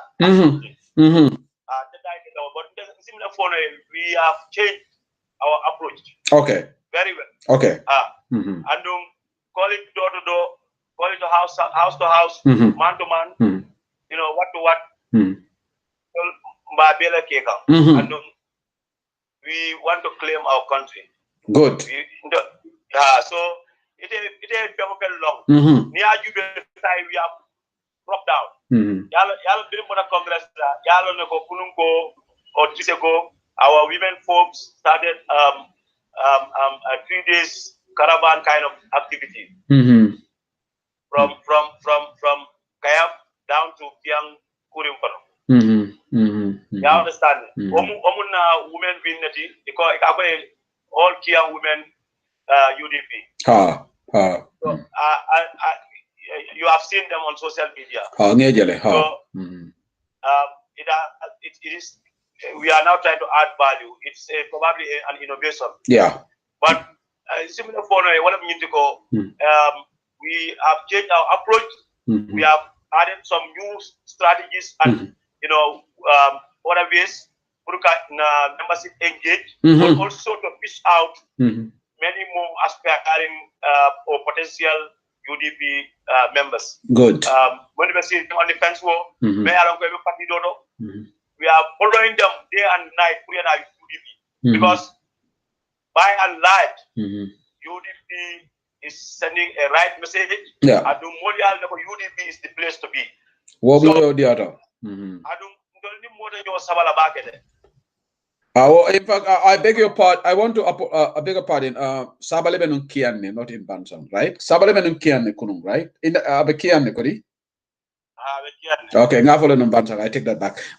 Sorry, Mr. Sane, one more the other. In fact, we don't have to intend a ferrol be for a platform generally, I just want to have assurance because Molgan in Karokele, Modol contact jam privately, Alnyanta Diamlan local government chairman only in the let them be more upfront in terms of saying campaign or Carola, they should be more visible. Even I Talib Fole, I Rohimali Clove, I Tovo, I Fode Danjo Tovo, Mr. Sane, Nkai Ibaila Katakul Kekane, but obviously, you know, Palasol Infanto, they are for everybody. You don't expect them the official turn into political bureaus. Yeah, understand it. They are for every Gambian, wherever UDP or not. But Mr. Sane, left in Ngala men saying another important thing in fact program that you wala itebe ma fon la ji ni luntan ko na politiko a kabin jamela time aku ko fole but sign aku be fokam bakele. Gambians are people are very apprehensive about this, particularly Ahmad Bawulita ya dadu nyinkuro na party leader futita Jabi ate fana futita ka fon different setela mafungo je fonyin sila nyati je bang registration of la bina pour non Gambian so ye register na political Mr. Sane. Okay, c'est le même mal là même faut comment demander na friend info je comme na official.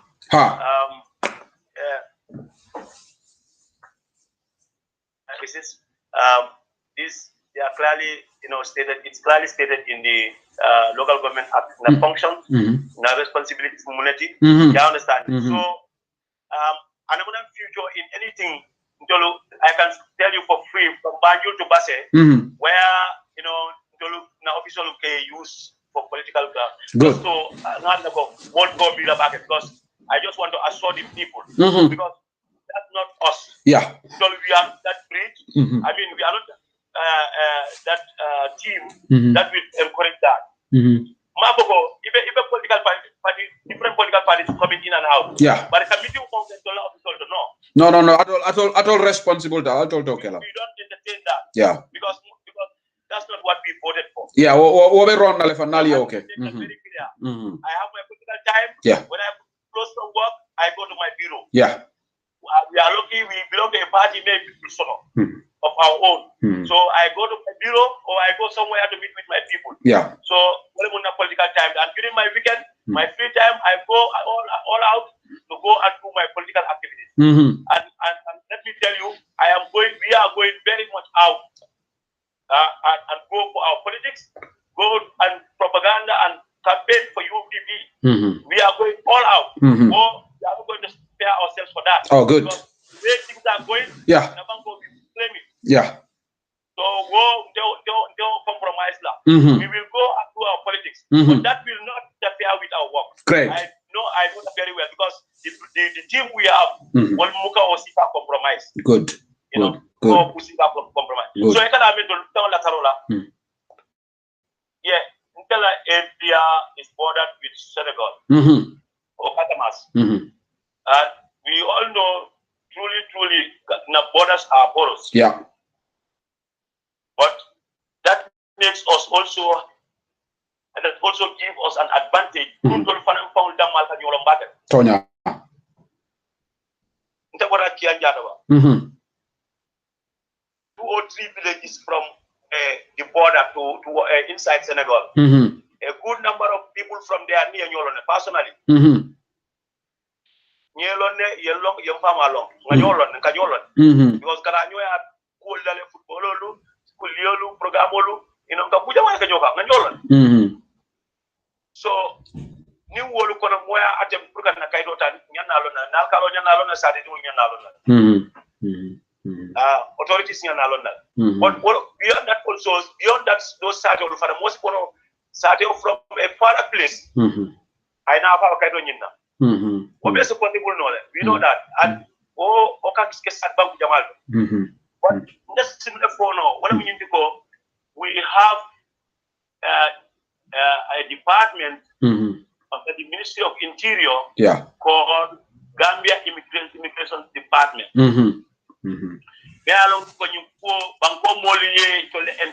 Yeah. And that they should do their job. True. So for me, you want to be loose and talking, about people, what procedures should be, and you have another job as your primary responsibility. It important. I think we have a decent force. Yeah. That is Immigration Department that should decide, work and operate on who to get our papers, our national documents. Yeah. So advice Immigration Department molu na alkalolu na sefolu na area councilolu we all have to be vigilant. We all have to be vigilant. Our common country men and women vigilant because certainly this is not a joke. I know I know people are taking it lightly and trying to be joking about this. It's us here today. But our children will be here or our children's children. You can understand it. So we have no qualms with anybody from a different nationality. Yeah. You belong to your nationality. We belong to our nationality. True. Yeah, we must tell each other the truth. Yeah. So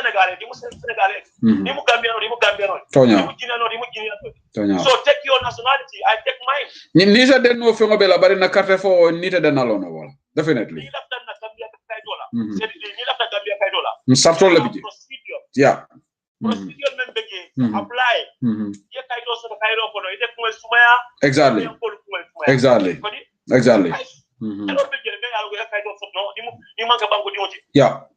Yeah, that naturalization procedure follow. Yeah, banko di ngodi. Exactly. Yeah. But then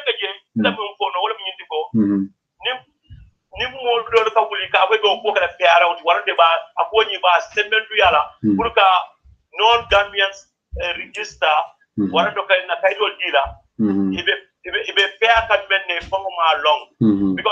I will give you a scenario. I will not mention names. 96 years so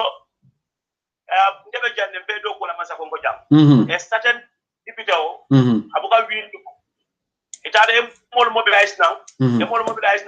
This was mobilized now from outside. Okay, someone register. One of our constituencies. That certain aspiring individuals we know over the opponent. Unfortunately, that certain ball fell apart with the system. So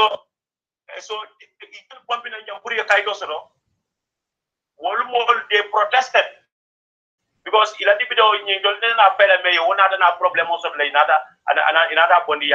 you understand?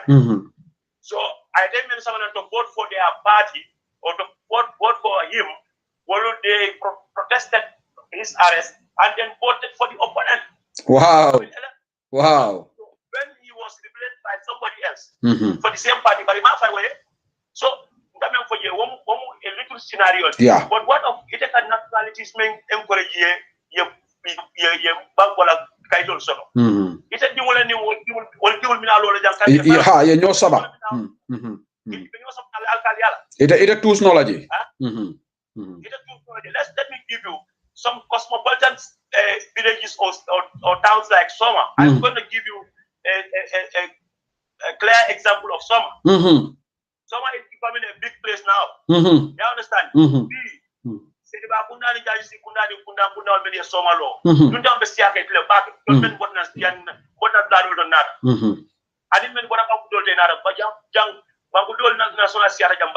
Which is okay. Alhamdulillah. So but Saturday na lon nale banku di moy long comme so ma di na lon nale yang koy long modo long bari batala ko para memo mo gamya wona na lon na ba nim fi ada na kaytol la sinin soma men manka banku di wodi siara banku di wodi they will claim for us distance tonya adu ni siara ni do de be winna tonya so this doesn't mean we want to close up so much to foreigners, but and anywhere you go, there is a system. We cannot avoid. We cannot afford, to let go. But Mr. Sane, yala mbe wale fokang jang na analysis. Duni yala yela this very person, membe alango bi abenyin kumoko campaign. Ateleka lonu jang kaya jemela mul caution kafo alkana luntagol dudi na political kono. So now the tide has changed. He is now advocating for the same people to come up and vote for the issued voters card. This shows they are dishonest. Dishonesty. Yeah. That is very unfortunate, and those are some of the reasons why.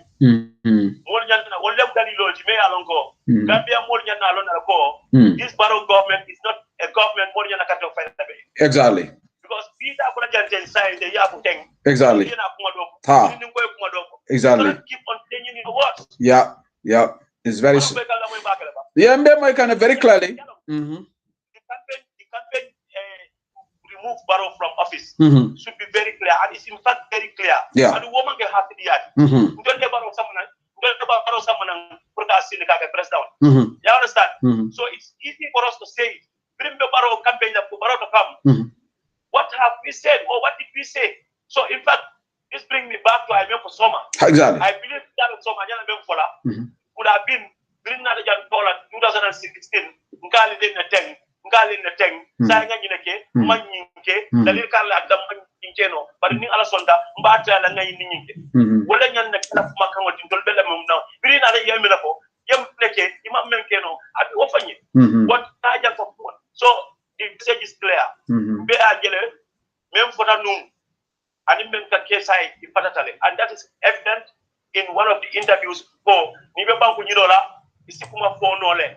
But near about Gotono, you see, I'm going to go to Kenola, Nimolkeno, West Old Bulaji, from Sante Osipa.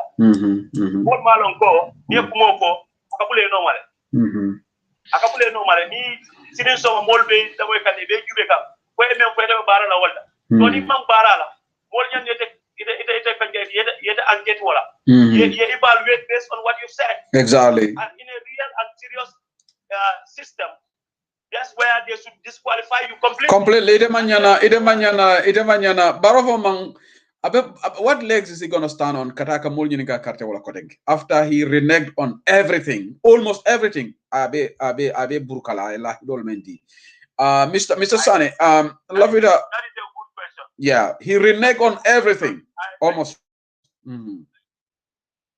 is a good question, and I think Barrow needs to ask himself about that. And when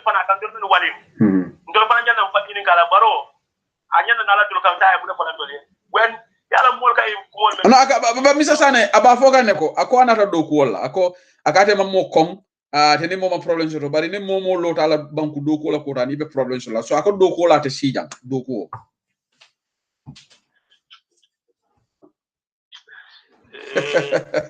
Wala na he is Yalam Barola concept of development is infrastructure. Infrastructure is part of development. Yeah. In fact, sadly, I will tell him thank you for that. Yeah. You understand? But Mbajoka wale fana nako. Mbajoka wale fana nade. You understand? But in the last year, Odoko, Braba Kera Nasarto Le Sape. Yeah. In 2016, Abesina, Sarto Le Fota. Atlato go for Yana Clement. Abanin Abaya Dogo Fonkeva. Father Dogo, NPB Lord. Honey. Honey, manka tofa yo dalilo kande. Inva Mr. Sane.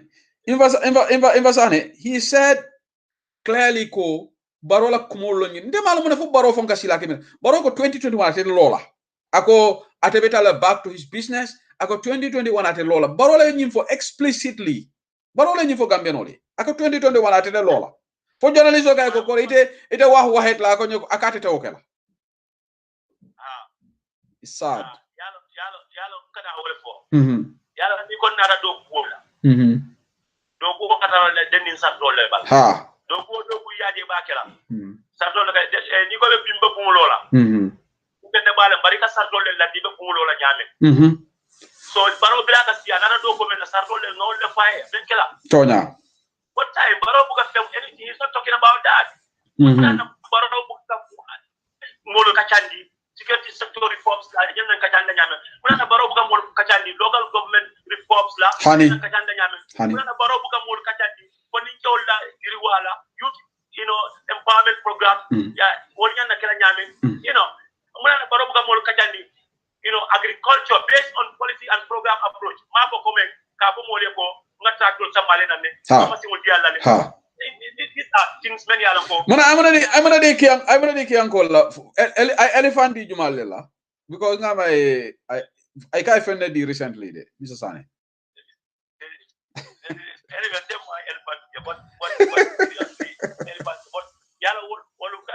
Those are rhetorics many are ko. Yeah. Those were same words. Yeah. We want to see visible programs and policy approach to think. Many are going to be polale. If you then menna, But Mr. Sane, the deceitful nature of an bedaming. Come a lawyer double men for kunung. Kono lawyer double men for kunung for the people by the people. Ning kolbe start tele this year.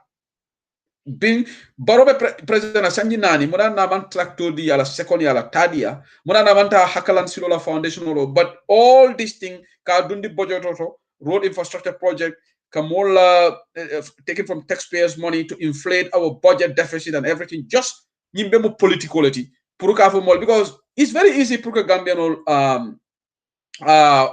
dol nene ite mobe nene la bari so dol nene dol ka jele ko he barona raja na silo de da baro samala electricity samba na kian quinala, so dol bi je nyine ke nene, so baro is doing this type of politics, Mr. Sane.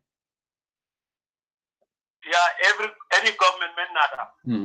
You know, we expect you to do such. You understand? Or even more than that. Don't know woman can come and yaron malam ko baro banko parina.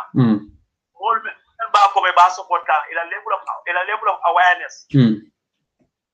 Yeah, understand? I think consciousness. Malam, whether he is losing sight of that. But Gambians have gone beyond that. Yeah. You come those kind of, expression. Go to Kiam, we are paying our taxes. So, in fact, forget about all that. I'm preparing to step down, and I'm preparing to conduct elections freely and fairly, in 2021. Yeah. But can you maintain potential? I don't take them seriously because you don't understand. Only platform or not a political dia. Now serious developmental dia mokela as you will follow again. But now with a political dia moda, I don't know what I'm preparing to hand over.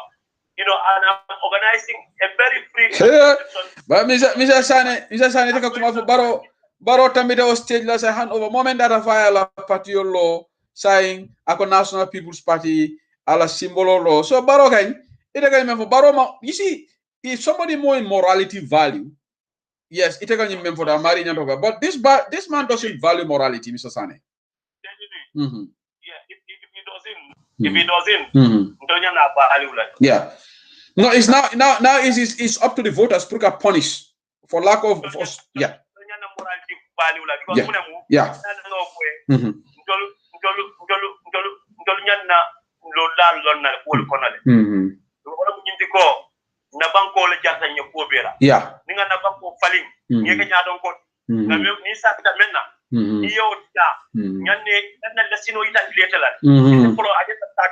So the lesson to learn, baro even kono command ni ya remember ko ate karandale ya karandale Gambian kol karandale ayo fole nyana baro karandala wala yeah ala wala da manu ko ni mebi amala wala da ko ni kaida na ko ni sakita ko le nya e bo tila gele ni mo do ke je ni o sakita ko la na fa ma ka nyama nga bondi je nga do fanan ke je this is what you should plan and do clearly, because we know it.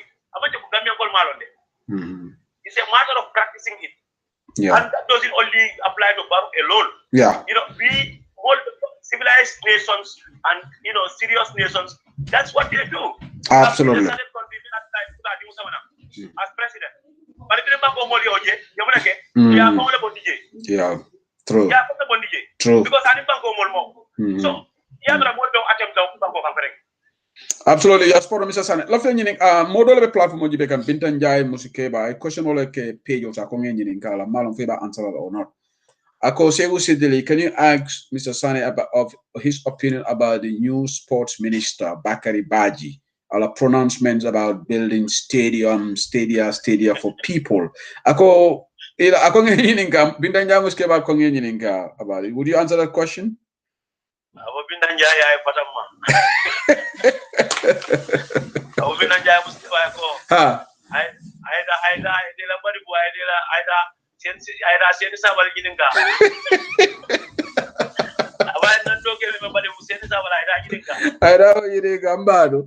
Okay, Mr. Sane.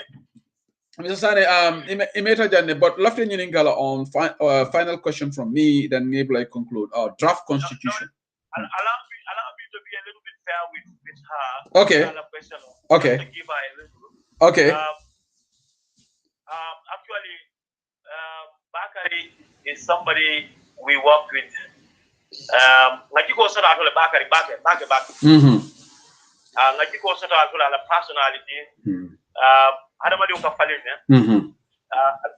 this can be, of course, determined by various factors. Yeah. And of course, it could be your environment. Yeah. It could be your peers. It could be different your family or different factors. Can influence your change in you. But Bakari is somebody we all proud of. Up to the time he became a minister. And because he knows it. I believe he knows it. Yeah. And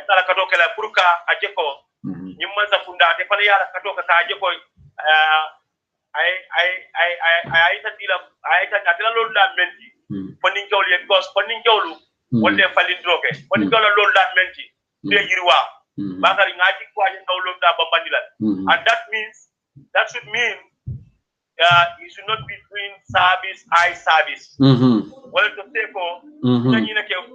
say at the expense of the youth or the country. What I'm not trying to sing for him.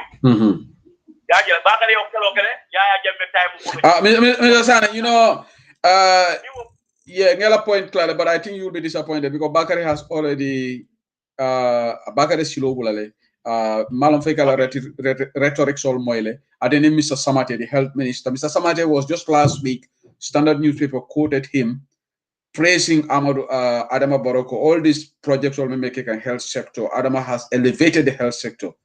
What a disingenuous comment from Gambia health minister, because considering that look at the dilapidated condition of our hospital, particularly paternal and maternal deaths. For Dr. Samate of all people, he called newspaper like a quote, or whatever, but Standard newspaper quoted him saying that, praising Adama Barrow. So Mr. Sane Menkera, yale ye kumakle nevo ni mol ite molo na la kende but you need ministality do reka another breed of people like it because of Palasolu. Then they become completely different. They will just be supporting Barrow's agenda. They want Barrow to get elected, thinking that if Barrow elected, they will maintain their ministerial jobs. This is what is happening right now. Samade in particular. Yeah. The hot cake right now is COVID. Yeah. The hot cake right now, and the most disturbing issue right now around the world is COVID-19. But, my brother Samade should be talking to Gambians a lot about the COVID situation and what plan, even post-COVID, what plans are there. I'm not underestimating or I'm not trying to debunk coming now you was one or twice. You know this piecemeal, this piecemeal approach to issues. Let's say labor word that I and you take a whole flag singing around the whole world. Labor word that these are piecemeal. These are things many are going. They are bound to have just have fun. But there are, you should think in a bigger way of what we do to transform our sector. Our sector. You understand? So the same system you understand? Overall, overall sector in Cuba, and you compare how far you've gone, and you are not able to give us tangible, changes in terms of where you found it and where we are now. So, for piecemeal approach, I think that is still happening. Yeah. Although I know in a UDP government that will not be the case. Yeah.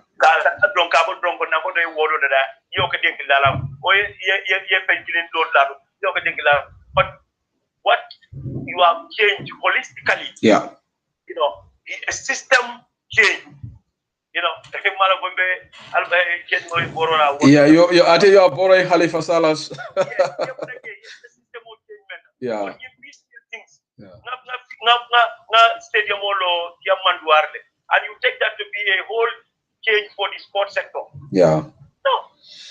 It's sad. What programs are there? You know, in the NDP, let me refer you to the NDP. In the NDP, you know, they are outlined. You understand? Whether youth, whether local government, whether health, you know, what associate to the NDP and NDP, Mr. Sane, throughout this tour, did you hear Adam Barrow? Did he make reference to NDP? Abuka for data, say NDP go fatale, say Abuka for Kotenge. No wala expect ko ni ba afala ko ko yiro akede yokuge yana afala indi NDP yana 20 stadium le billa afala say no 5 le bill misal fi wala do yana lo talo yana ni nangam le kaje nga ake jeli so this percentage or this and that after 4 years you tell us the NDP how far 2 years gone. So now Mr. Sane, NDP has been replaced with the word PDP, Personal Development Program. Adama Barola Personal Development Program. Because Abuka National, what has Adama Fire memory lost sort of this 3-letter word NDP? Because Abuka vote. When was the last time Adama Barrow reference to NDP? Throughout this tour, NDP Monfo. Because it's failed.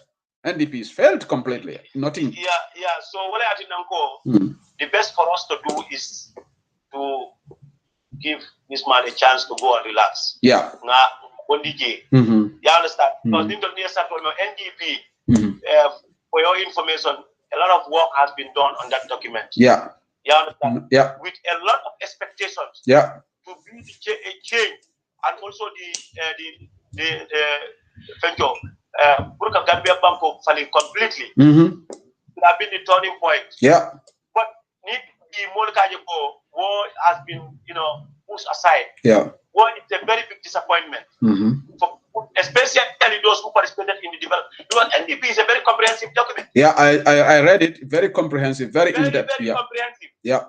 The NDP, if we should operate on the NDP, and that should be the change, the turning point. Yeah, but I think, like you said, Gambian Olanyanta Adama Bondilaji, the new government what they can just implement the NDP, but not this government. This government has completely lost it. But people are turning blind eye to NDP, and people are coming up with new strategies or new, whatever terminologies or whatever development programs. NDP puts aside in the program those you are fair to Gambian people. Because NDP, there was very high consultation during the development of the NDP. Yeah. So ni moliye dabula kono ni tion beira ni kanka NDP kono you will assume that's the document of the people. Yeah. So ni na push aside in program dol kana ka ko nyina munna program card. You are definitely telling us it's either you don't know what you're doing or dolle malo nyana menkala nyane bonni la nyame. You understand? Yeah. But we should plan to say goodbye to you. Because NDP cost men time and resources. It's too much. Some of us have been part and parcel of it. We know. And we know when you operate on the NDP purely what gain it should bring for this country. But you be put aside for because of political, maybe ambitions or whatever. I think that is very unfair to us. So we'll be able to see why Nyana Sila Kacha Namira Adama Fai Baraka Bag. In fact, you want to for your Tabita Wala. Sanjis of Wadamida Wala bonus diala another 2 years like huh? Yeah. So that is extra time. Yeah. Played. So extra time now played. I think that should be the end of game. Toro if you are data see. But Mr. Sane, I interview you conclude. You've been here over an hour. But let me say something. The draft constitution of Adama Barrow Lamol, they are making attempts to revive it, even though that is going to be neither here nor there. Because Nalonko stalemate Lebekeka right now. Jonathan, good luck on Lata Gambia to try to revive this. So what's your take on this? And it would have been more the word on the street, particularly RR Mafamola, more reaction to this. Do you know? Well, word on the the street. Yeah, they'll be better. Kacha blood, kacha. Oh, more bela. Citizen rights ni penjol lelki. Civic rights. The Purga kacha issues la many along go in a bakola. Irwama. So obviously more kacha, more kacha. But altogether, more jamaka membodal. I think it was a shot on the foot. Yeah. So it was a shot on the foot. But by and large, a wrong decision was taken, and Mandingola Bulome Jaros Green. I'm not sure when you get over Bulome as the Papa Free, but altogether, I think it was a wrong move from the beginning.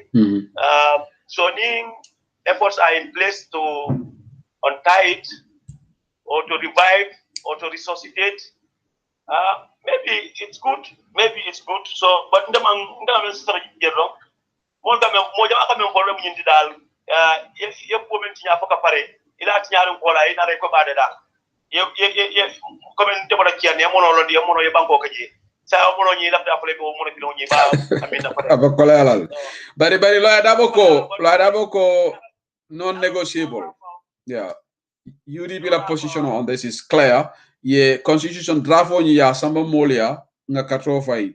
There is no compromise on that. In its original draft, fenkana mankiji, because President of Molu ko ye retroactive clause bondiji, alanin tamo yo bondi. And they laid out a lot of conditions, but primary among them only retroactive clause. So the position is clear on this. We're not going to accept that. You have to take the original draft to the people, or we go with the 1997 constitution. And that's going to be really sad for our country. Okay. Carola, from my general perspective, you understand? Movement yeah. Lua buka betia mo bela Carola. You understand? So adu mo be ka ko jere differently, mo ka ko jere differently. So for me, loi ñu manqué landing sanitary. Yeah. Misal, loi ñu manqué individual people or group of people. Yeah. Or groups of people. You understand? Or a certain political party or a certain ideology or a certain what. Loi ñu Gambian ko la loi. Wala da. So, need a big data man left manager. Okay, you have your right to say that and to believe in that. But for me, from my own perspective is, to take associate constitution move be go tema kontana la nyana pal bisa be nda ko tema kontana constitution nda ko constitution ko ngata so je kamenje me ala ko nda fala man kontana on tela te fam ko ngolde e ka understand but that mean ko nyana bula bo nga bo mo kana constitution voting no I don't think that is fair. Yeah, you really need to be progressive. You can understand. You need to be progressive and stop being petty. You can understand. You see what is haunting us now? Yeah. Because Gambian call the time with the constitution. A certain group of people that they know for a year who let the money and them in the first place. True. Because Gambian call the consultant, to the constitution. So need a man left manager. I try by yoga Gambian call Catanoya. Money left in Kari Lagi. I don't know Katabari, Mapin Abonji. Gambian call the Mapin Yobonji. But it's not for you to come and blatantly yes, you will on the Yaboko at the killer. So, what the other near Kabajus party, Manigo Gaman Kabakajus party. Near Kabajus party, can't even call them. Tonya. Near observation of Fora being Yabo. Go back and relax. Tonya. Beni mole kata yajube jani bina rek ibe ku kele manyana men kala ibe ku do kala membe rek hawo waro be hakilo ka mo jampane Tonya. ku do migra ata wonde te pona ite ko wo me fo fewo Tonya. so wala na kala ye relax ye open mind solo have open mind about issues. Absolutely. Yajube especially with regards to Bankola Nyadota.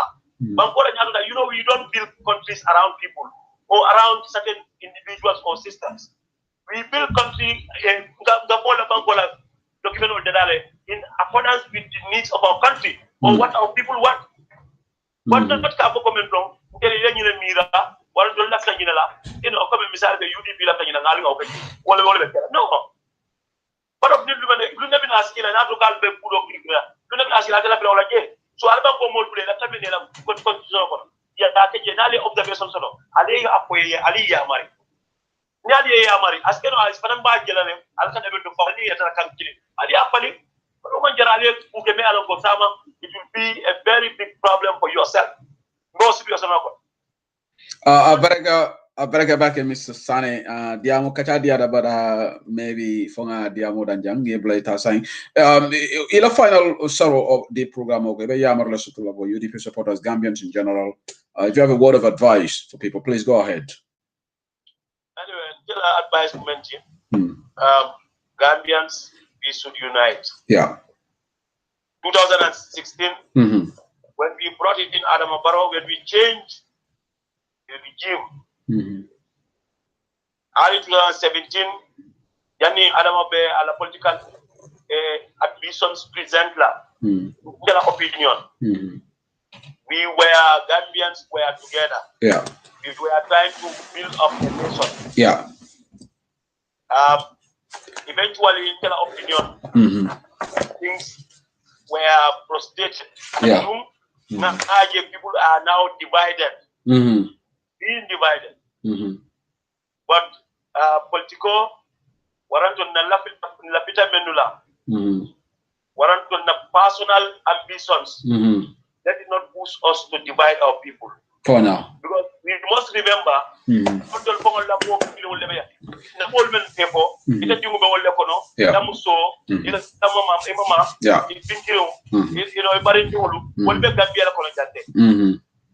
so now try ba ke. Dolmen pe hadu ko dinga na mol ke kilinti. Tonya. Nimbe na political la lafta karte wala ngata decent politics. Yeah. Political palaso bukan ni lafta so le be patala. Yeah. Cheap way of looking for votes and political popularity should stop. Yeah. It should stop. We have a country to build and we need to sustain the game. So but ninga fitno tundi da malte manga mol bo ibe mol dunna nyo kono jana ibe siol dunna nyo kono jana ibe sate ni sate ko jasla war do kulo be kala me ya ko me kala ngol be mu nyaado ko we should be very cautious. Yeah. Because in the long run na imba ko kilo do be jam. Yeah. Bring impasse kala jam we were all in a dilemma. Yeah. We saw what really happened. Yeah. Let us not entertain such. True. We shouldn't. And we should look at each other in the face. And in the political party killing. Wallahi. We should tell each other the truth. Yeah. Well, and I like the comment made or the speech of our party leader and Secretary General at the closing of the of our Congress. That's what we expect of responsible leaders. Yeah. But let it come from you. Go. You advise them to be very disciplined. Yeah. And yourself have to live. Tonya. And that should be the gospel around town. Well, some of the messages in the menu right now, they are very disappointing. Very scary. Very disappointing and very unfortunate. All men yalo ko mi tol mu nyaa to ko pele ni banko ka kallo kene bado kam mo suk nyoka ka mo ko be yalo ko mo men yalo ko man ko ma sobe on e man ko mo di yalo ko alfa nya na ke ba nya na pola ko alfa siada ke ba de yesangi tan woro sodo yesangi tan nan sodo mo nya na ko nya na jubela bakela so be mol danila be mol gambian ko danila be mol danila ko tan ke be mol lambe danila du bare alga ke kilimuti momo ye hamo ye right sotle wala mu nyanto sotle bu bi la ta tarla be taraji bari nga akeni nyanya mon na badi ya kana tinya na kairo sabati nyim banko ka because momo be pati men no ma ni man kairo sabati hado pati si banko de itas kala no kairo ko tonya so men yala ko fanake ko mol bo men yala ko ka no ba man sa kundanya na guldal because we have seen last year how somebody like Omar Toure or so been arrested. Omar Toure, that good man. Yeah, arrest because I buy a small member about people. Yamodo arrest because of I come member. So ni modo be kalo at a platform me alongo mo jama benta je ka mo taka bonni me alongo asifino wulindi. Manza kulanya na wulala ya mari samanan ya mari ya itanda la ko yemen ka mam kede. Tonya. Silo itanda. Hani duwa ko ya itanda. Wallahi. This is what we expect. Yeah. From our government. Yeah. The president himself anyana mudiamu la anyana pindila kadiamu omo sifali. Boy ba ibatarla normal wa and recently ngamenje ate fa normal. Mo bol ka tutaje ka mo ko manyana memka. Wallahi. Yalo ni president sida de sedili. La ministre sida de men. Mo wanga faje. Ani ni president sida de men ko mo nyala projet manyana kala kilim. Tonya. Yeah, I understand. Niko president ya. Ada parole ndo la president sama jawdi. Wallahi.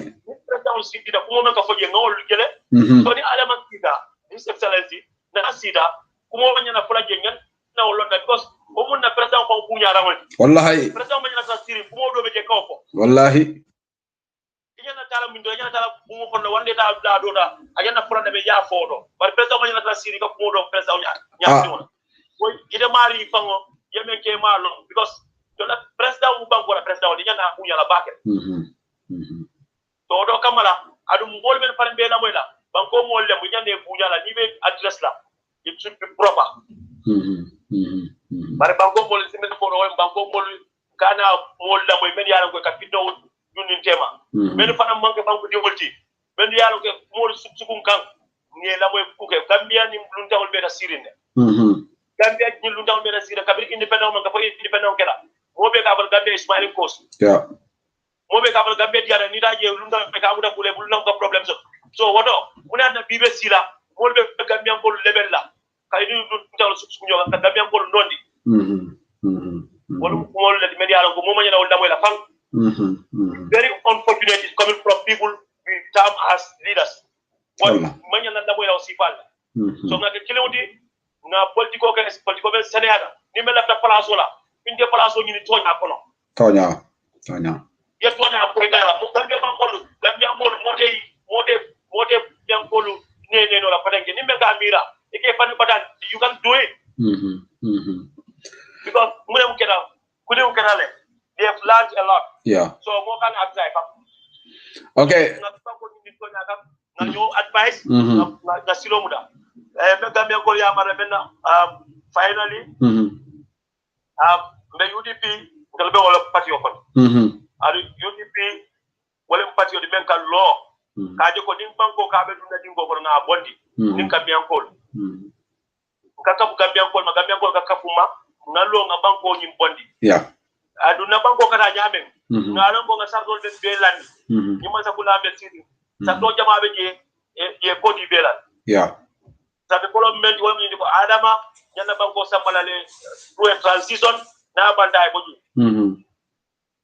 adu nka polo koros nyama adama pare wala mumeke ala ta kudo samana menni o fadala adu Gambia ko nyana menkela to nyana wolonda tonya to nyana menkela to nyana moma nyana o plante wala min bunati ngana carte ke so ngini ngana na pare ngasi 2021 na are mbar carte di UDP la na bal kato ba yidi yudi bila na ida adama na ko ni mo sarti da menna ni ko ita akela ida fa de men ko to fa ta okela amma dila yudi bila ali yudi bila ali sarto di yudi bila tonya no wala mun na ko abaraka baake Mr. Sane abaraka mena mo tegla mena Gambia ko tegla baake be jayla thank you LRR surtout LRR thank you LRR ko tegla ngi jay because mbeti do la sira kono do le jigirana ila tanna ila plaso dina abaraka ba ala baraka baake ala plaso mentina mba han sa be dadila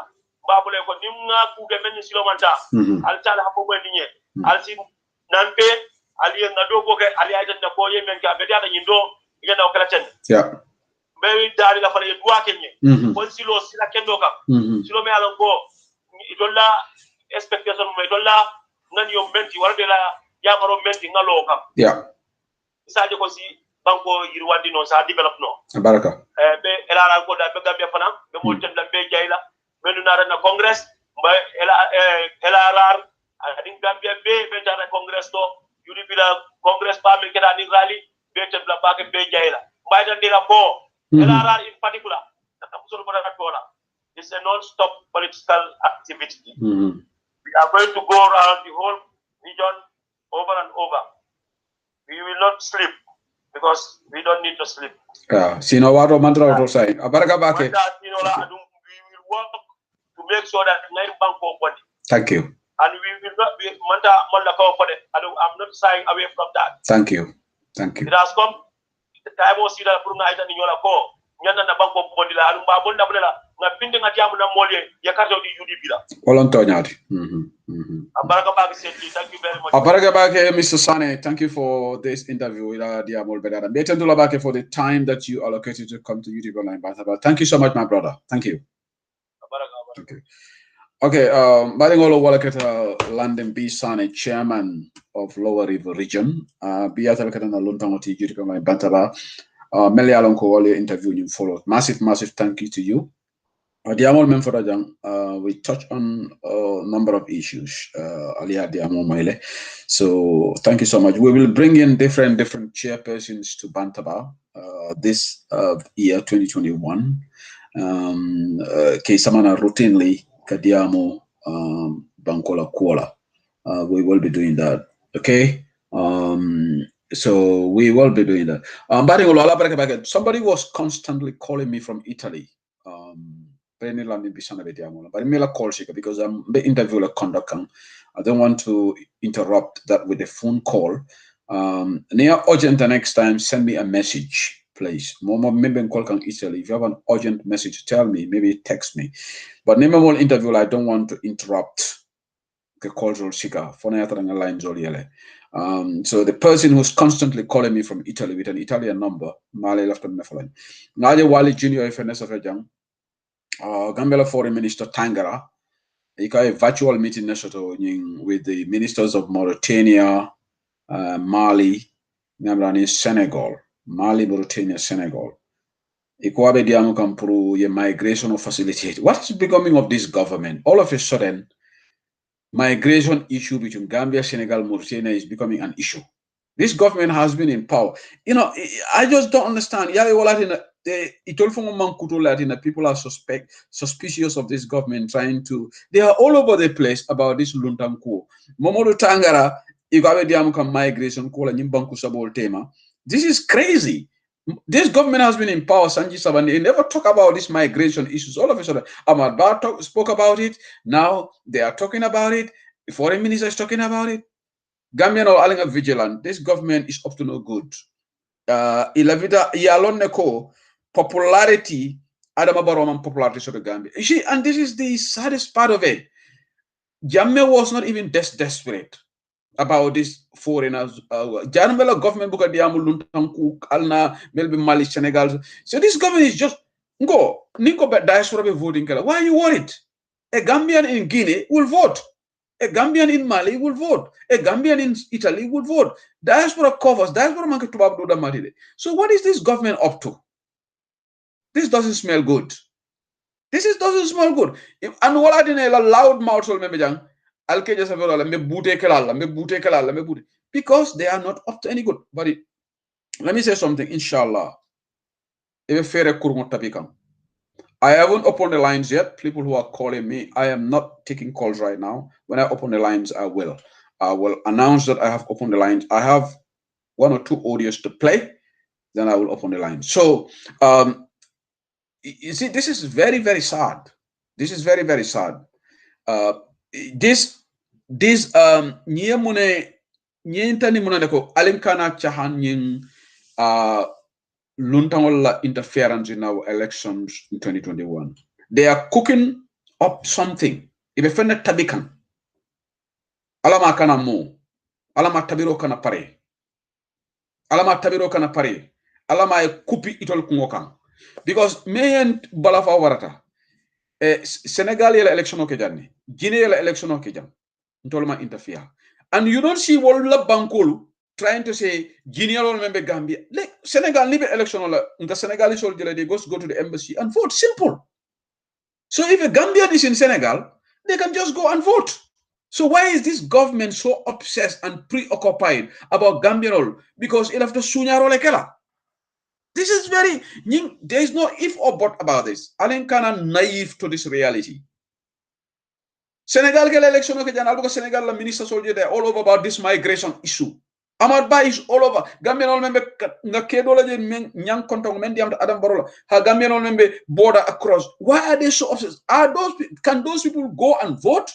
They are diasporans. Near the Gambia dingo be dawada ni diaspora be katrofaila.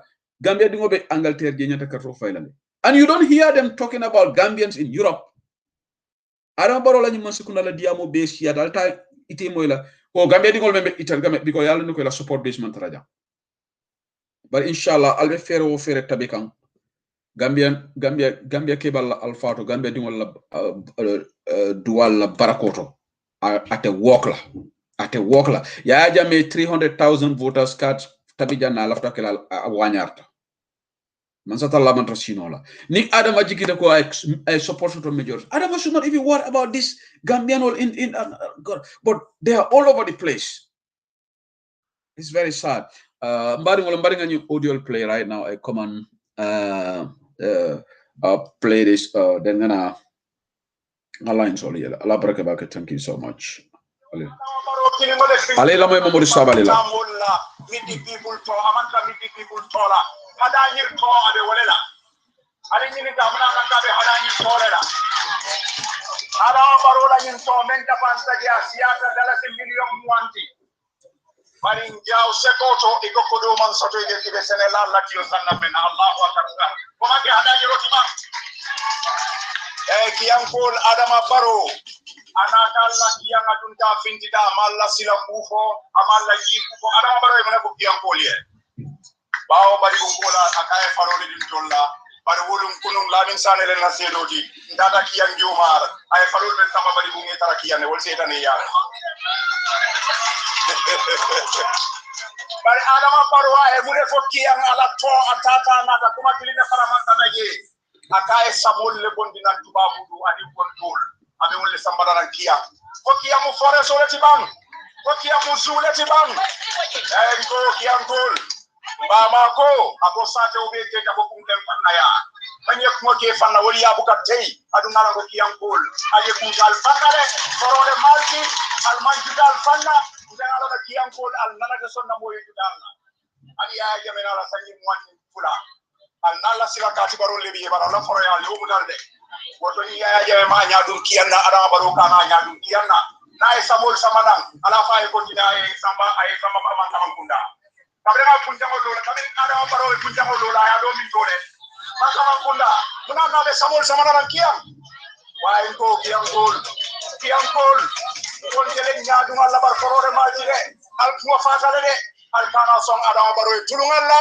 ali yalla alfa lonne me Adama Baro famos hey ali tambe o fay jumale senu dawale Adama e ko ni takita ye sano tomba kana sano jibe way yire kunto jibe Adama Baro la daraja man president ya diala usen dabara darajo kana la kunya kana la horomo o de president ya Adama Baro la way ala to nya bodo ni wa Adama Baro nata akaye mambure njale bunya ya horoma akaye sidi njale bunya ya horoma akabe usen dabale be doyala albe sonna wala de wala nan ko albe men na nyanta wala kala ya marki jankal tengulen kal jayi bar carte fayran kayto voter card ay nyini ay landi ba wala na kala jora ma ni register sodota carte fayo tita Gambia bebe dikiri mo kilinela hanin jawol ani UDP tanol ya lone ko mo kilin dronne ke Gambia kala lido wala his excellency the president investing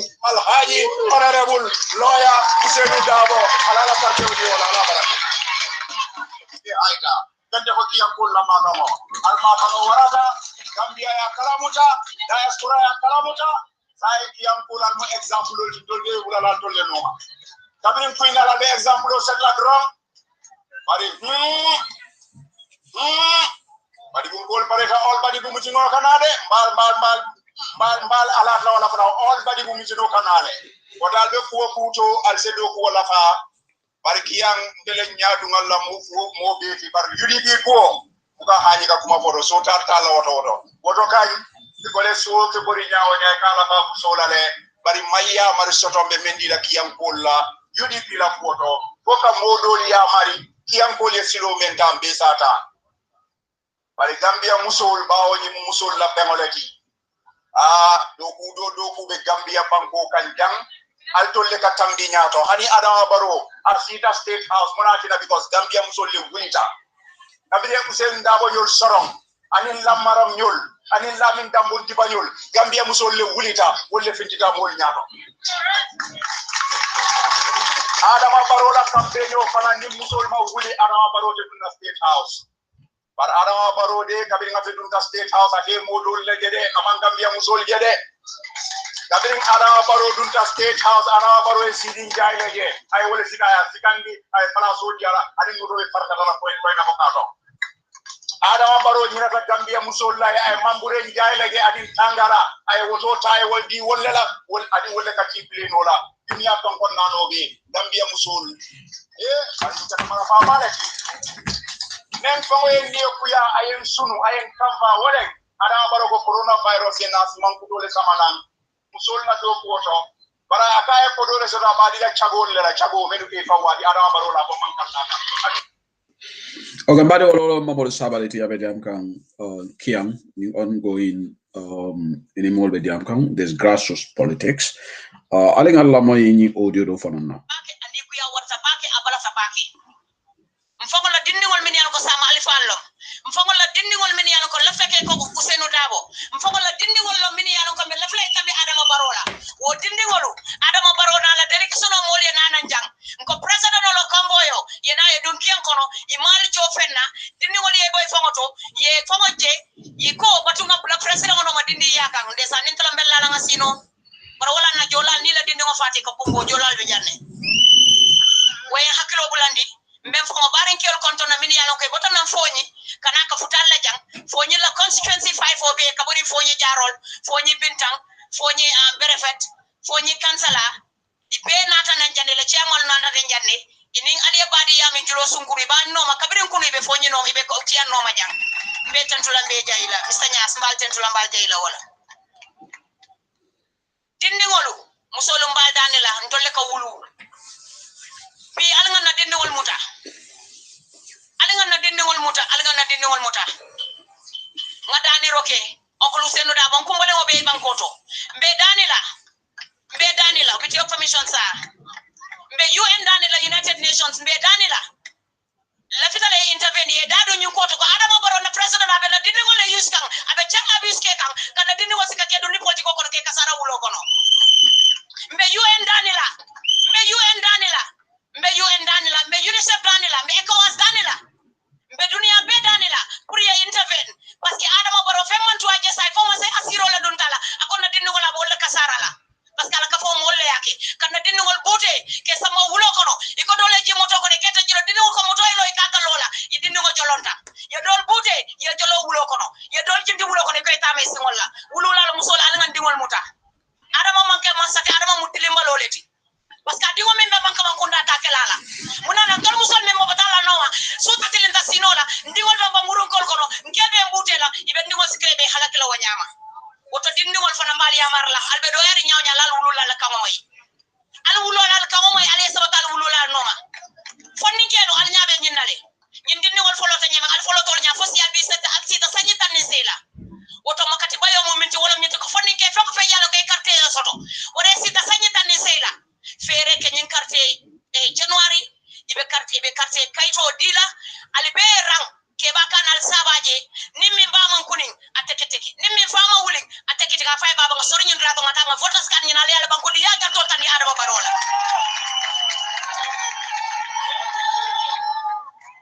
iko man sanabe le banko ka mela nyanto di la bayro mo muneta manke dogoni mbulu ko soti man sanabe le banko ka mela nyanto di la bayro mo muneti abayro mo muneti fonni kelo mamo ide wotal ba la carte di le jamale la ala baraka woto ngaje ko fonni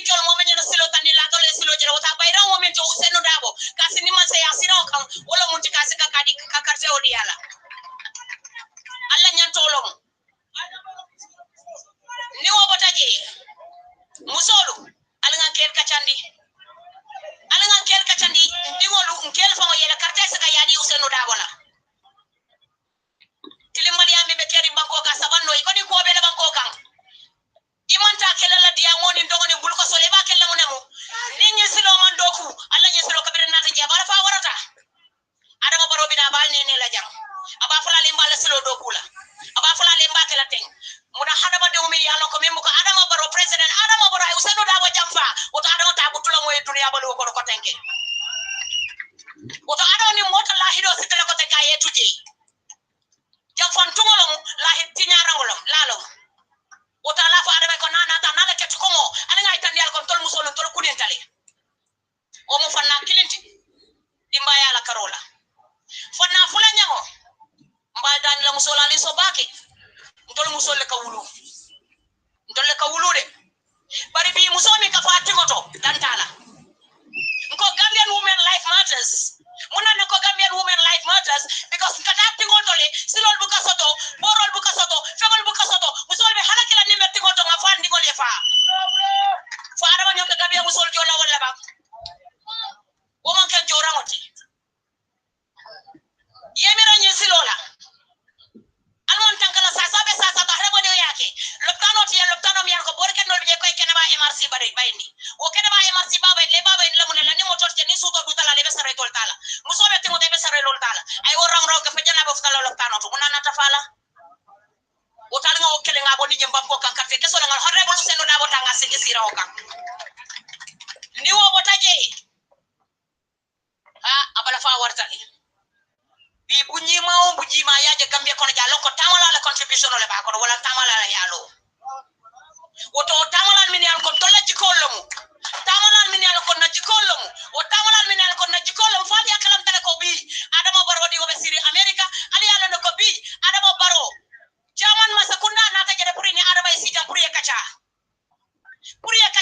ka jube ko no fonni kol min bije Kenya e tarela Kenya mi yalo ko hanna tare nata jang mara nyala be tarlela mara nyami yalo ko samba nyala be tare samba nyala be mi yalo ko ibe nyantolo so tare so kuke no jami yalo ko be tamila hanni be jaman bakoka bare adama e moneke adama jaman masa kunda e luntangol wulindi janni luntangol be wulan tolla député yo wala fulo bonni jang jaman masa kunda ko delegation e ko jamina ke bitaje puri ni se gade mbuya jube isa tenga be pour no mo li kane di vote pour yenana ayatara mo wuli fulo be bul kasoto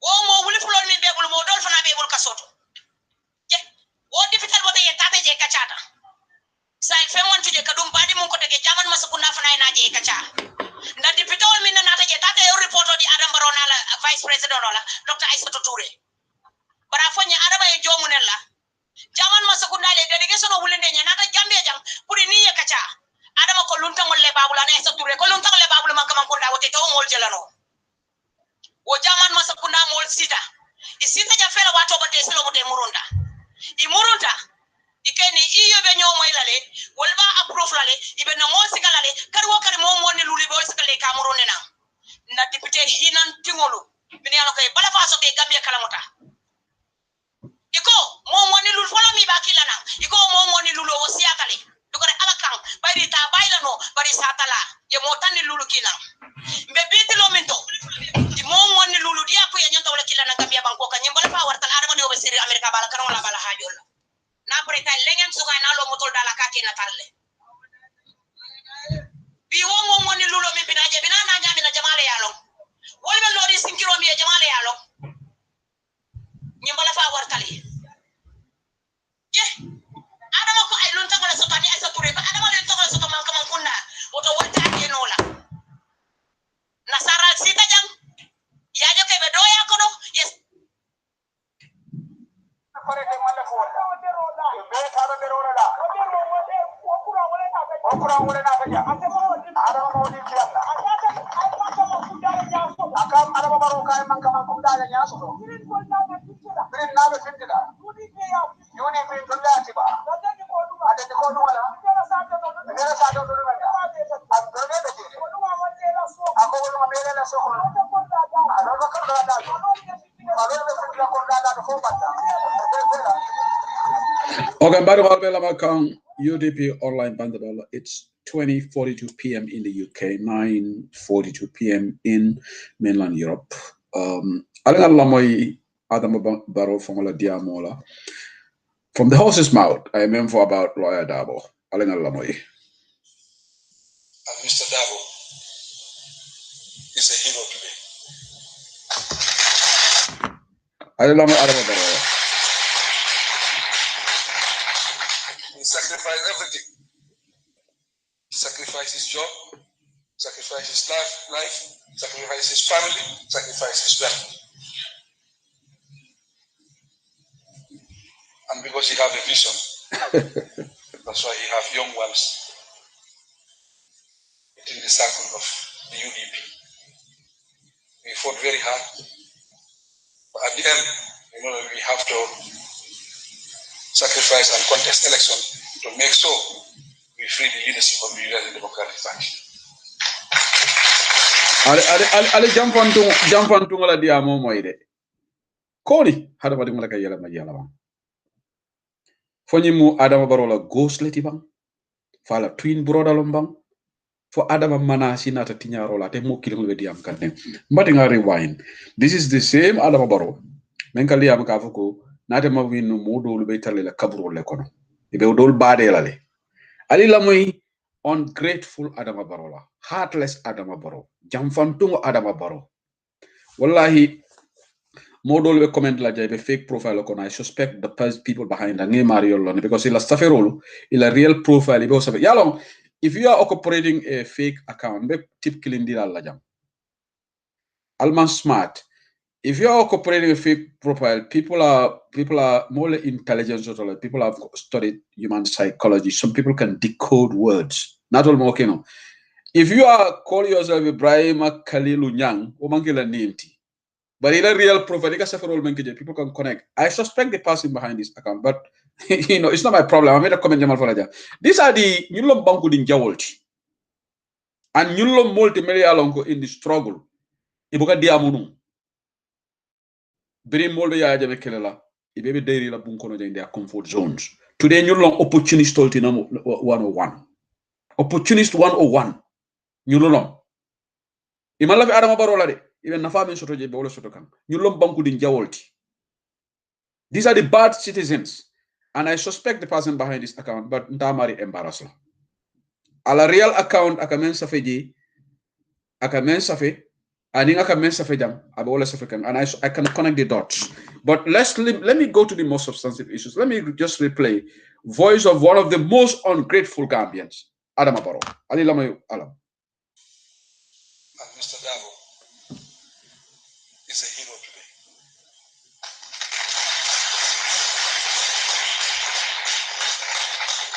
He sacrificed everything. He sacrificed his job, sacrificed his life, sacrificed his family, sacrificed his wealth. And because he has a vision, that's why he have young ones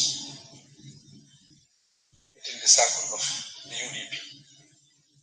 We fought very hard, but at the end, we have to sacrifice and contest election to make sure we free the leadership of the United Democratic Party.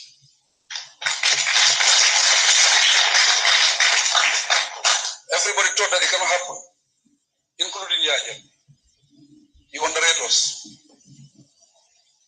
because already senior leadership, executive members, experience, the most highly educated are behind bars. He said it's all over. But that was a big mistake. Before he realized it, it was too late. The guy was fake. Adama was fake from the word go. Can you watch all men from Faka follow the wrong? I mean, wallahi ni Adama and you watch all mean. Be at a tell mo killing all nenna platform. The person that you are it come yalo Adama di on malam fonte kamira nyamen foraya ka for dalet about foraya mandiade. Adama campaign to lawyer double. Hanata lawyer double munik Adama la. Adama should be the last person can law sago man kuskala. Just ako UDP dinanga ke flag bearado. This is the problem. UDP dinanga ke flag by force. UDP constitutional disregard. Sitting president. After you made a promise to Gambian or Koitolo, Momoga Adam Barrow support, you are as evil as Barrow. I'll be killing. Because if somebody is not serious, somebody made a promise, ko Adamale Kalimo di Mansatala ko 2021, Malam Falke Miranyim Lala, I told make a Barrow support. Alkemiranyim Lala, he made a promise, but maybe promise is doesn't to you. Alnalanim for Misil Mayando, Almalahido Motokuti. Moy law ite ko mo forodi ngonti yello dunia be nyala e contested law 2021 o mariana la wodo ite kana wo support. You are as bad as the person. So that means ite fanang what you want to propagate in Gambia, another president can come and promise Gambians we have to cut that umbilical cord off. This is ungrateful, Adama Barrow. Tungo Marena is calling. He has not been on Bantaba for a while. Ibrahim Tungo Marena. Famo keda Tungo ebe live le Bantaba. Tungo idara mindole kori manta manga mankunda mol ko famate imoy la Bantaba le di. Yeah, even Kaliwala, seriously?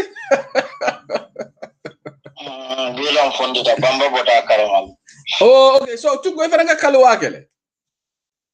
Oh, of course, yes. Muslim. Ah, obedi arabake. Next time, Madam Bafala, Newsula da Duala, Uncle. Ngene ye Kaliwake. Nga Kaliwake, Puru Barose Boje, Dukare Baro Manasi, Dukare.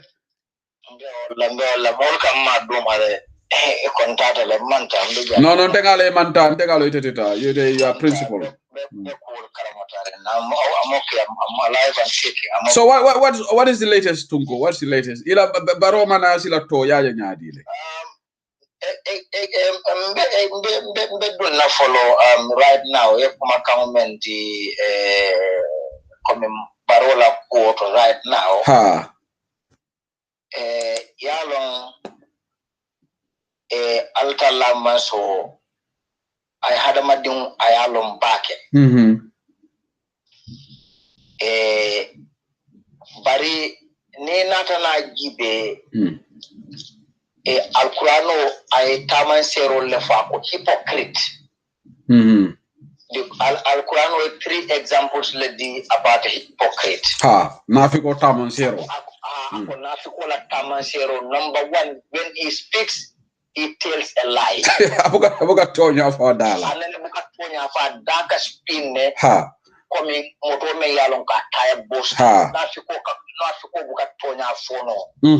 Because nafiki yamu ku dangerous rimbalet. Number 2, wherever he promises, he always breaks his promise. Ha. Baro yo fananjo because I promise you dilama fulfill. Daji ko mu welet wala mu daji ko ta ke be nyame. Baro nene man kuma fo me yalon ko sama na ya bala ko mo na la bi ko mo kata kiliti. Anene man promise o ke grasi ta nyim palaso da nene promise o men timman di promise kilim fo bay kan men di Gambia no la anata ya kan timman di tell me one. Iko sabanjang. If you trust him, he proves to be dishonest. Yeah. Mul bele lata ko iko nyi mano mulanna mule tabe tenkunding. Na de tala campagne le camera almudo. Abe siri na kafan doyan di molto akamuli gibe duma akamuli monunta. Waya tara asondo mo kono be fari fero na.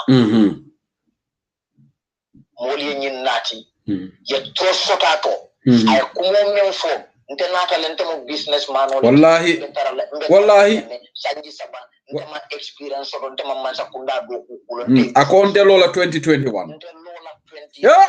Abebe in record Allahu akbar yin loya dabo la ni record on play it is in record jatin dunia do banna barole lota ay dabo la kende afo wallahi sabal duye men fo mol man carte o fay baro ede wole carte o fay Ousainou Dabo to yalla wole carte o fay pour Gambia e bok wallahi ni o tuma ni falo londi yake symbole oti ye bok so londi falo yani ya abe ya jabe boy dila do ya jabe bo boy la because Gambia no futata dame at that time they are free to the peak of their tolerance. Yeah, it was up to our necks at the time. It was up to our neck futata ko kumuleta te tambino wala silantel manyala tombon jibe wala ketambul mistake ko tele ala dani le don wala na seku ni be ala dani le kana ala dani temen disaye sondo motafo ala e ko udinal me yalon ko nakay role ha na wodu mo molbe desperately ne doro banna duwalu ya hay biga wodu mo mol ka hani malam mo refi sada any ya jame boje doro ya ala dani ko ala ma koy ba yefalen kenye ya jamme bondi ya ramba imaja da fisir wallo tamba wallo dinna ya onye ko alien dani men nan do wala kala bara nata na mona de me yalo ko se ko is a disaster for us. No, Baro is until a balola level of ungratefulness nteboka mezono tungo very ungrateful. It's beyond me. Yeah. Dengan mira nyina wala nyine kalo bi akafo ko ni ayatara ateman ganye mo jamale niobe bola bar fa nyina tale ko sabu ala ko sabu mo kana jutu sabu la ba. No, yalon tungo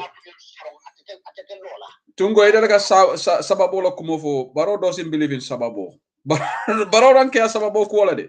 Baro yemi Baro ka menefa ndelenga nyinke anu ye momo je nte abuke mira collective la jaba mari buko ke mo kendet ala leti wallahi an alqur'ano ko la ka fo oui anala warobe thank you akafole oui yeah thank you tungo thank you understand akafo wi o gambero molte ni mano korosi la banse ko yenyi bondi bang ante ni korosi la bangalo ko ni karakta ni na meyalo tungo ye very significant point la samana mansa talla na la warobe atele ntol da man sula mola bare nabe alquran akafole oui inana ta fola ko I because of I nafa together no we ala waro akawole meso alquran ko bara nana ma fo I akafole we so momo kende ate nyante mirala ya fo we bari jama adama baro is I ndelenga jatofa ndelenga nyinke yaje momo la menga fo nte mo nyanta silala lalde mo nyanta silala ni mano nyale ni man any good character soto me yalon ko hali korda ti wala daji ko wala be nyin nañu mom amon manku ko soto wallahi manku to kilinta nyin na me yalon ko hali korda ti wala manku ko wala bala kala kande ya o jiko tala karola fake he's very fake Baro is fake very fake very fake ya mo dingo be sago wulin le be dabo be so comportement ibota wulula le bala wallahi no ya dabo yol mom fundi ye sacrifice ye muta ye sorom amma Baro ngalo ka dina ta kala fetti wallahi bari ma jelo ya dabo men vola di amoro tungo yala yar fam birara America ay wala you opportunity use kala business or expand ala nying real estate ay mo clients role nyini je bri UDP ya sama America see this guy has yalom there's one thing to go. I think maybe the lessons learned. Ndol fanang nimbe molto mona nyanda ka mola track record jibe. You understand? Leadership nyanda ka mola track record jibe. Niye Adam Baro la track record jibe no. Probably UDP ta londe la non fam. Seko. Adam adi unketa ala le follow fisir walle oti. Adam adi unketa ala follow le fisir walle oti. Wala ala kafu alquran ko no Adam adi mu fabi ay ala irabbikuma tukadiban. Aka hadama di wulu hakilo bulande faltelo almaje nganyin ninyi kaliye pa wallahi pour ka hadama di hakilo bulande ko itela balu en sula ta ko ferende manyin dunia ko ela balu pour être tranquille ala ya pekene an wo nyaaw hadama di wulu balati dolu ko ala manso hadama di inene ta hadama di kesen di no there is no art to show the mind's construction in the face hadama di wulu ka long adama di ma fan su fi wala wala na malaikol sobi da adama di ala ya de danyin dunya ko ya fay kay me nyil de be jam fala ha no adama di wala jam fa ya fon ko gara akademi ba ka adama di wala nyama so inte buka it's just beyond me ni ngamira adama di wala nante mulka fo I take too much imagine today a morning call in fact Wednesday I'm going to expand on that Musa Kamara dole be Manchester to go. Gambian dingolom abe problem bale kono. Ay permission no dina le programme fojam. In fact Wednesday mba ko expand mo ba binga luntan le soto. This guy anala muso be de umbale kono right now. Social services le dinna ni tayi bulu. Kabring September 2020. Hani saying. E dingol be nying molu bulu sulal ling angele wolu. idingol be condition amen fonko men bade but muna na ko ngani sama nambanta ba bawo ja lual le bijam social sembo soto jam bakel social services loi empower jam ikamol dingol te bulle yes lol soto bari e ko kata courtle so mano nyin ko nyoko sewu sedi li nga suntu touré kole suntu touré bawo Gambian embassy mafuko it interfere no with the process but sitano le yen support give me moral support ning ikataje kana lawyer fo inaka diam to mando wosenna case ning asala call to sono yandinole ay Gambia embassy call ako Mr. Njai de ala satarota ako Mr. Njai ali Njai wakala call returne ako wona busy da namana call so but asen text back asen call but ako suntu touré namana la call ako fo suntu touré kayne ko woteto la affaire ban woteto la business oti or whatever atela lawyer la nyantitol call but ako off late na suntu call suntu doesn't pick his phone nga ko suntu be Gambia le ko ako nyoko really nga suntu is not a suntu be campaign ol Adama Barrow Gambia ako nyoko suntu touré doesn't help Gambians here the reason why I'm bringing this ni mo sifale Adama Barrow noma you know the guy was shocked he's really a bit distraught a bit dewring. You know, I had to calm him down. And I followed the due process. Say a case adjourned until March 2021. He's waiting. But I couldn't go a Spanish guy told about it. But I couldn't go to the young lual de nyame. I couldn't go bari.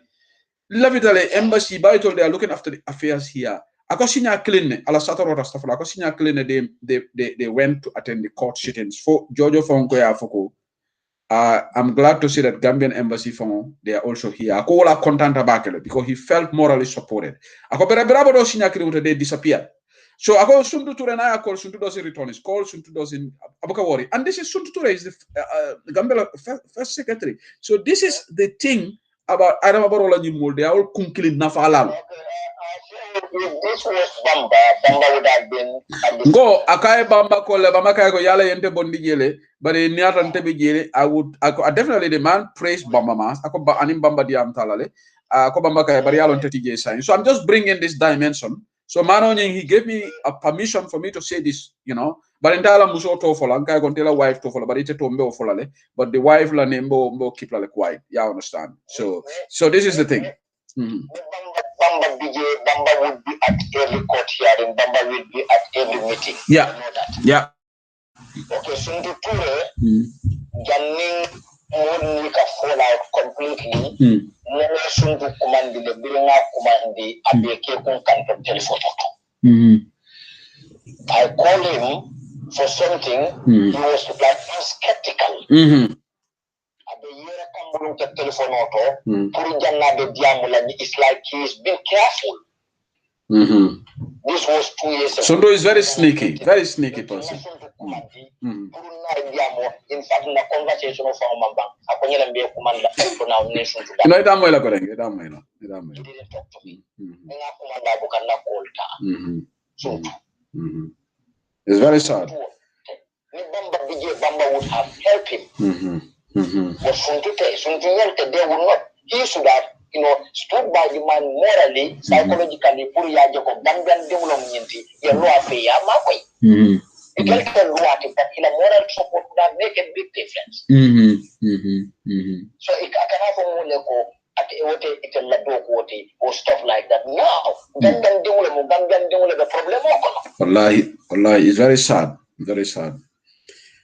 But Tungo, so saying, where's the way forward? Katrefa, I've let me not in a registration or Tungo. If we yamar le dira Gambian. Se kuna platform Jamal Lesoto, na WhatsApp group Jamal Lesoto, adum be lata ko diaspora jang Barrow support abri on fair. Ni 100% long, Barrow is below 15%.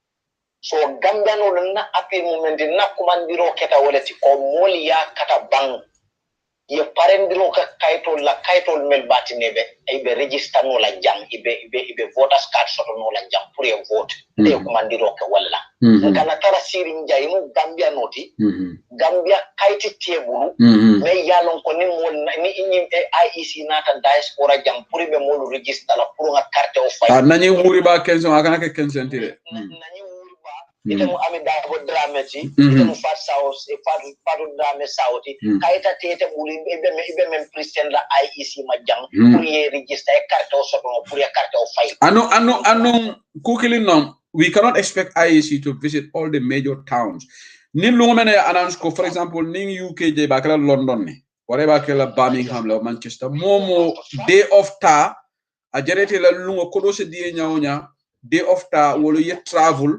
hanate be train ticket o jola how many pounds la because imagine ni be ticket o jola kada Gambia you spend a couple of £100 to go to Gambia, right? To buy a ticket. So nin train ticket or does a ticket or train ticket or eta register. That day should be a national day of ila bankola ko nyanta jarele eta register. Tungo is very important. It's very, very important.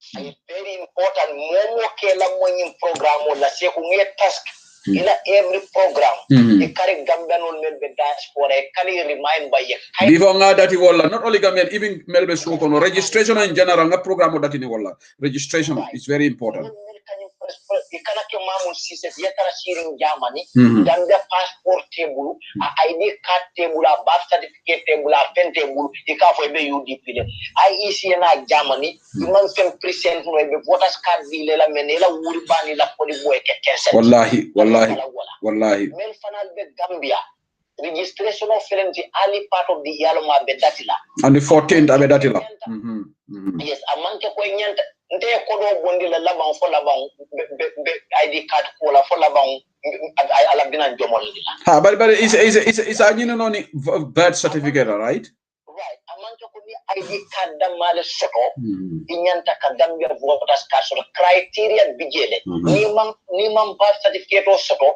yeta alkalo kaito sape sefo ya alkalo kaito ni endorse sefo fana kaito habari se yalande julame men silakam alkalo ni se attestation safe no so ara baro la ni molo jinala dun tamul samarana alkalo attestation di leka is a voters card o kanay jakal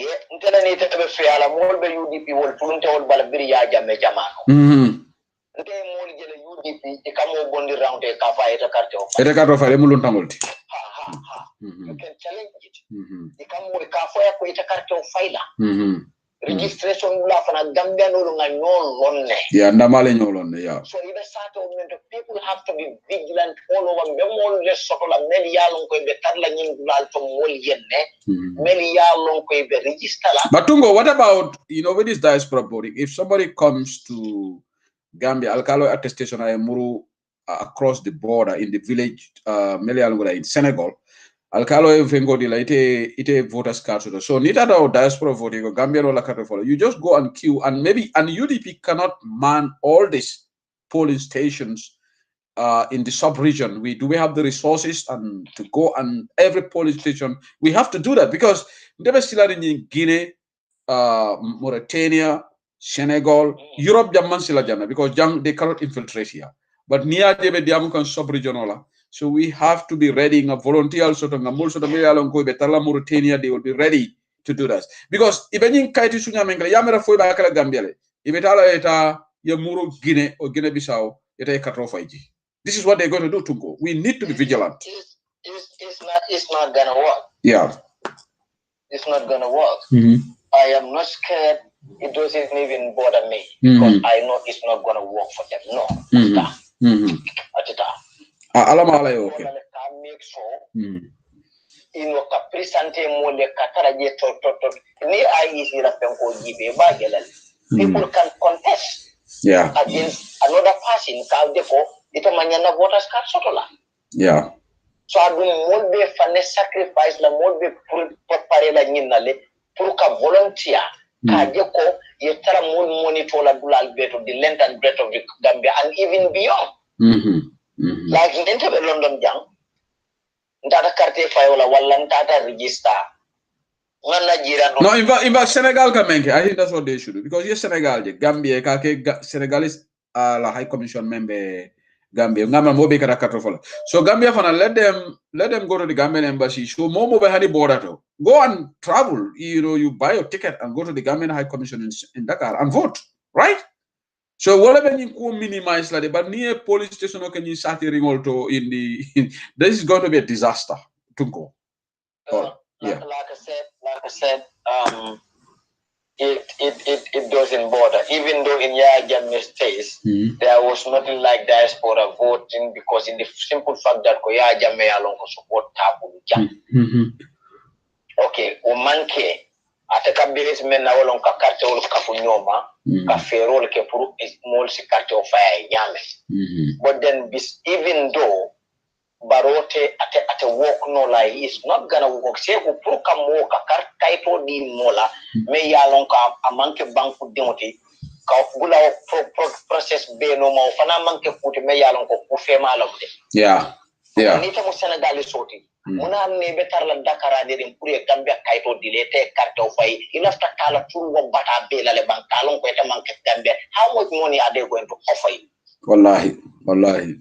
And how so are they up near Kodiba delay Gambia carte or dealer? It ever find it only. Yeah. Yeah, because don't for is a kind of model like do box on file, right? Exactly. Yeah. Exactly. I don't can mira conta Senegal men before Senegal so melu DJ ibe la firim baro la hani nka Senegal so jele ka video lo ke baro criticize la ka Gambia tiakan. Yeah. So you know what?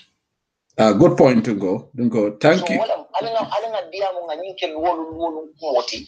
Mo woni pare Gambia no mel bi jang Gambia kayti tebu pour ye rigi say fero ke bandu kare bang ye mo dal ye mo haklo tenkundi bay kayto ni ngini bam mo le nyi mano kondi ba 2021. Baraka wake to go. So tungo molbe la mega mo jamale nyina la kola defo molium kola today. In fact, I had to talk to Wandifa as well.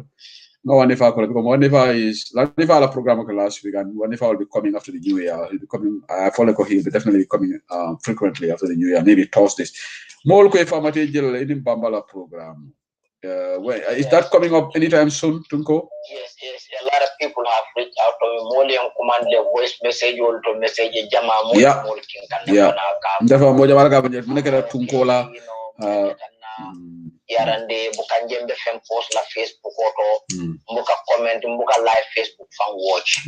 I've been very, very busy the past 1.5 months, but kanatenda man sasa mbijang I'm well kicking and everything is all right. That's good to know. Tungo. Ni pareda la program or anytime. I'll be back soon. But Kadim, all ngaja Kadim come vata la broda kamala fakai ko I'll be very, very rough with you. I'll be I'll be very brutal. That's the word he used, not rough. I'll be very brutal with you. Nima nyin dini wala ko investigate. Karim Rasul kam fada la wala ngaka. Kam fada. Abaraka baka Tungo. Thank you. No worries. Abaraka, thank you. There is a caller constantly calling from the Gambia. There's a caller from the Gambia. The Gambia number. Many caller kilometer. I'm going to terminate the broadcast. Thank you for calling to Bantaba. Into Bantaba. Yes. Certainly. Yeah. Inimbara, Jamal. Ibrahim Allah. Mr. Drame, welcome. Mr. Drame. Yeah. Abaraka baki, Sedili. Abaraka. Do niyo bukuyare, and wati. Mone niyo kuyandi? As a concerned citizen. Sedili wolong met political follow, but generally no political follow. Na banko dingol la nyanto fansa dila especially na Gambia musol sedili akatanya nuclear hani binni was sonaring sedili wolong na Gambia musol mansa sita nyim banko kanjan sedili Gambia musol la ke fasa sedili mune yakin na president de kodo tinyala sedili from na president or minister of health fata nyamaje every time mumbe internet kan Gambia non ba fa ko jiyo comme même na fo no la fon c'est dili ko biso c'est dili mun be caring Gambia Dr. Samade obe abe adama baro press kan ne de ha subhanallah kon de ko waru la nyin karan nalla ko fongol c'est dili na musul ba faakare c'est dili aba ko yalla baké c'est dili pour que muso fon yele muso fon ko nota fon avec le problème de la seren Gambia muso mo mañane blem la de c'est dili na Gambia muso bata politique ko non adama baro ni natal kon na Gambia muso la yata sende abuka ñun in fact ñun to fon no mention of this lopitano la ko adama bu ko fon fa dala fon you know billah wala c'est dili how many millions baro be munti ñaka at least hana puto ñaw fon c'est dili baro be mol mako hana ba kel 1 million kil na defon no ba yalante melka baro support ndenga mera mane foi be tawunte yalla bam foi kungol le kaputa bam te ma understand because adama fele yello ya daboje atendingol tata Europe la even before I can vice president adingol tamata but adama sita la ma dingo samba America fo birakata president adama hayna da dingo be America be netalol pous la adama e kordalo comme mo sabale men fo adama tamito dula be la tata bungolo mansonolo manka manko na police station keji a jumoloji so adama gata ni mo lago atol man la fi fenna nte alente sindi nte lafta fenna so who in your right mind should even vote for this man? You must be I don't know, you must be really delusional. You must be delusional to support Adama Barrow. Honestly. I'm going to be honest with you, Sedibly. Yeah. In a lifeless sacrifice this 2021. Either Barrow finting in Bangkok, IG in Bangkok, volunteering for political. That's it. Barrow IG, volunteering for your political. No, inshallah, what about Kerala?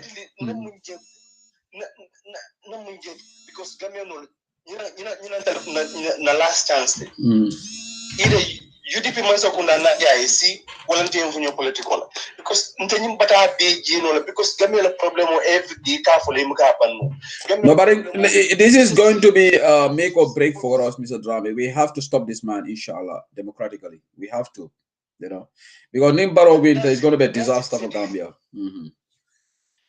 A big disaster because right now Hadaniro. In fact, I say sikelo for Samara no Gambia. I'm not being look because Sabe Menke ka nyatili manding kolela ke by Palaso. Look at Kerno Marena. Look at the series of dismissals akamelke. Yeah, understand. Kerno Marena by Akasamba redeploy foreign service. That's a dumping ground. Barrow is having this agenda of trying to alienate Mandinkas. Barabuka, you know, the writing is on the wall. Abakeka nende ba folale. Ni ay men kam fa suma yon na haju tiki. Because abe Mandinko I fenke bonde jane manjang, I bagari jame bonde central bank, I fenke bonde turo jawne bonde. Systematically ka Mandinko alienate anu na ay Mandinka men bonde abuka Mandinko muluni jede. Ajumale Samba Solicitor General Tomasi. I'm not going to create this tribe. Barrow is the one, and Amaba, they are on this tribal mission. Purka Gambia divide. It is there for everybody to see. But Barrow is on an agenda. And Barrow winter.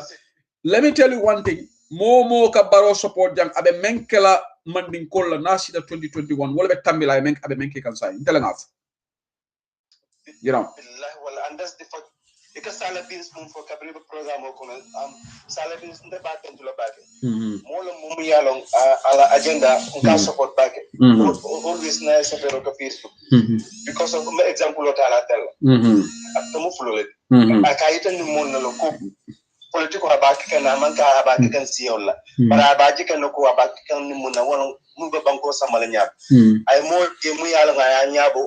The only sub Gambian old body no batakon. Well, I can have a lawyer that will no I can have a UDP no I'm not because of I'm a full quality. Well, I'm a man quality. No, because Munyanta Munjela, Mulla policy, into particular policy, into all very particular agenda. You can have to cut because of Intani Arabo back in the pocket, or then I'm a baba back in the pocket. Well, until Mufulo.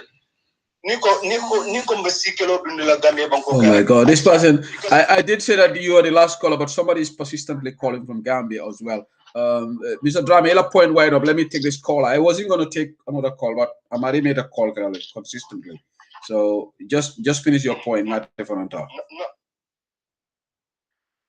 problem. Gambia be Daniela be wala munti. And Gambia women's life matter. Ani Marco with no come with a solution whereby me Marco la because bedami batata. Batata every day phone facing be yelela. Ika mo lege mo yeta laptano to iko le yellow manketa. Wole man yellow dila fana at the same time. Ye Marco itakela. So c'est the link to understand because doing that right now Mali Chamla post. No, Balinjam la post every day. You see, these people they don't care. Well, na Nim Banku din Jawol, Melkam Dago, this Ibrahim Kalilu Nyang. I'm gonna call your name out. You want to make yourself famous. You learn the bad citizens of Gambia. You learn Gambia Tinaka. You know, they don't care about Bankola retrogression. You learn the unpatriotic citizens. These are the bad citizens of the country. Adam Barrow propagating on tribalism. All of a sudden, same we are seeing this Ahmad Ba coming up with this stupid rhetoric. You understand? So this is the thing, Mr. Drame. But until we are going to say things as they are, tribalism in Gambia. Where were these people when we are talking about it? Molia Fukayajame was doing tribalism. So if Adam Barrow is propagating tribalism, why shouldn't we talk about it? We will. Naimen Kamfatete from Atlantic Ocean Okono. We care less. Briyajame tribalism in Gambia. We spoke about it. Right? So Adam Barrow, 2-3 years ago, more about tribalism, but right he is doing it openly. And he is systematically targeting Mandinkas. Because you're commanding Kolbe UDP. So they are bringing tribalism. You understand? Ilafida fulol demanding kol jahaselani sarahulol. Adam Barrow is propagating this tribalism in Gambia, and he will fail, just like Jammeh failed. Abe fail ko Jammeh failed to Nyaming. Gambia motentol divide la no. We will defeat Adam Barrow in the polls, and he will go on exile. Jammeh like Yaya Jammeh went on exile. What about Kelala? Thank you, Sedili. Sedili, are you going to believe me? Because I'm not a Malika. Exactly. Ha. You see? It's a moji. Yeah. As a Gambian. Yeah. I'm a Gambian.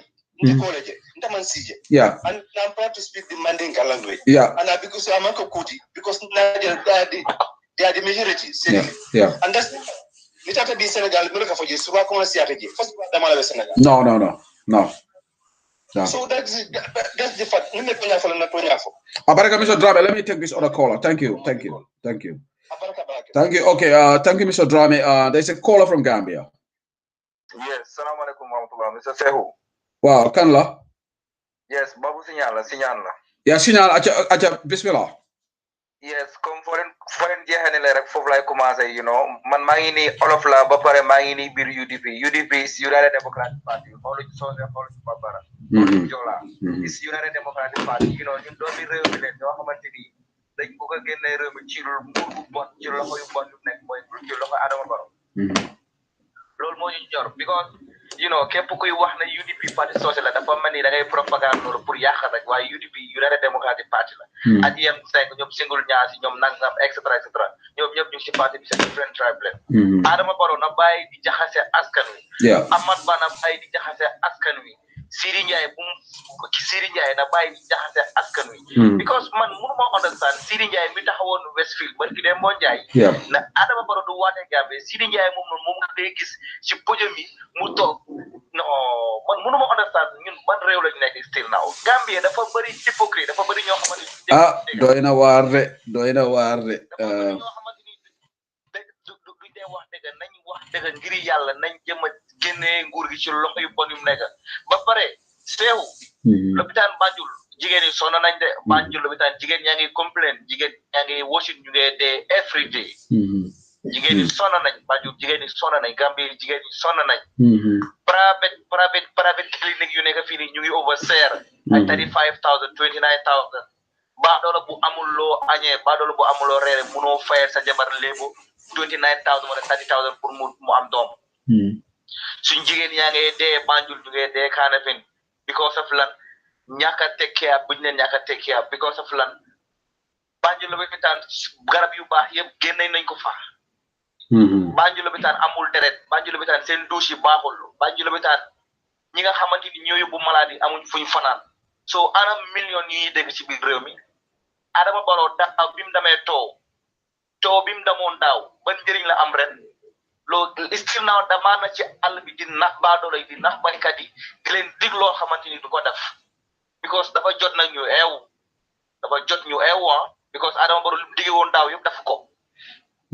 Jarajaf Mr. Nyan, Baba Shinyan, thank you, Sister Colby. Mbadi ngola la baraka bake, me molbe tentola jan, so me programma kumfala janne for what you do. Thank you so much for listening to that. We're going to terminate the broadcast right now. I want to thank everybody who called in and the people that participated. Thank you for everybody. Yeah. We're not blocking people who are not Melman platform or Sarato Tinya. So there's unpatriotic Gambian Menka Adama Barrow support. I along Adama Barrow funny ale Balundikan Gambia. Adama Barrow victim. Nita Mubanku din Kemboti. You would be modern gone to the TRRC victimized by Yankuba Sonko, who is today Adama Barrow's interim minister. That's why I call you a bad citizen. And in my view, Momo Gambia Lansara, Gambia in Kemboti. Today you should be crying for the victims in Gambia. Adama Barrow is putting perpetrators Mambo and Jaisha Omar Fai. All these people, today will live in a cabinet. So if you are a good citizen, you will not be supporting Adama Barrow. All right? This is a simple reason. But Albala on patriotic burial, inshallah, the voice of the reason, the voice of patriotic Gambians would stand. Inshallah. The program is ending right now. There is somebody who is also constantly calling from the US. I'm terminating the broadcast. Sorry, caller from the US. Hello, Sue. Naam.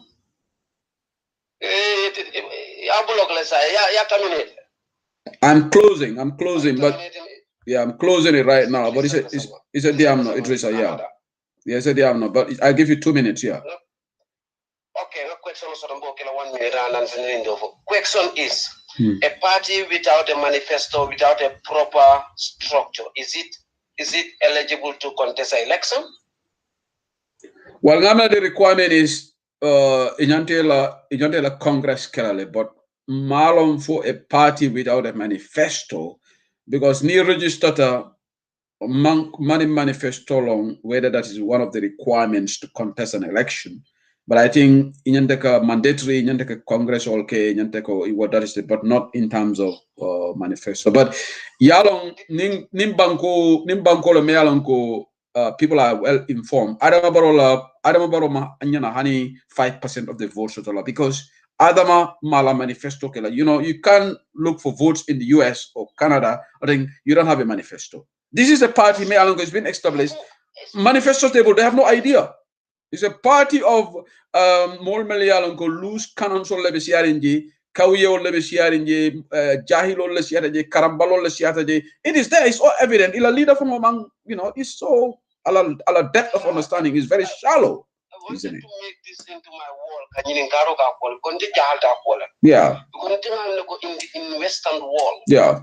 I go to contest election or proper structure. Exactly. In my hand.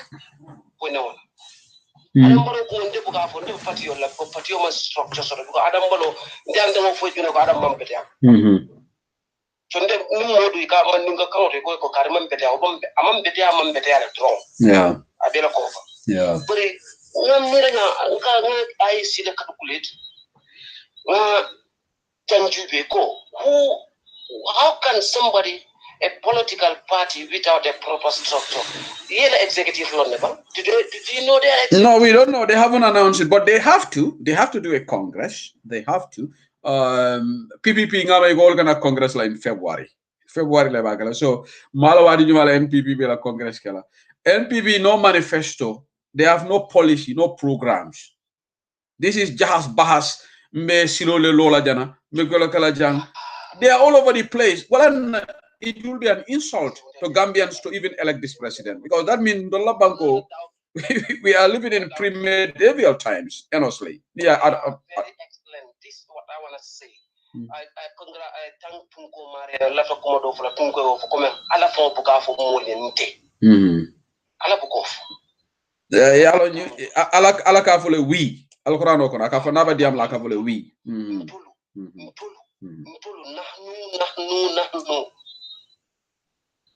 Arab Kamal, many Arab Kamal, the Kafu single and plural. Kafu Jamo wal Mufrat. What Alaka Jamo use? Aka plural, Aka singular use.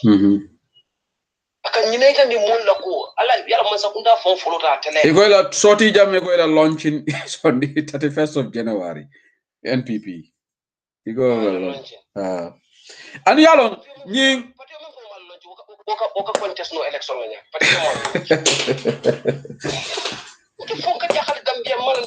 No. This is you know what, they are just hiding behind Adama Barola incumbency da malonde. Nanke anu Gambiano la ñu wasabalia ni aje ñu dolbe bola GDC de sawuna je, because Adama is in incumbent ni Adama muna ne bukata bibi da bola patioto. Huh? No, yalong Adam Baro, ngamen fo Adam Baro, nimte be Gambia comme science and tebe lorin Gambia person na pas sidin tan person na ngan ko do ni men ko na sidin jay na otinya. Nibe Gambia di won kama nyame. Def ko mo understand.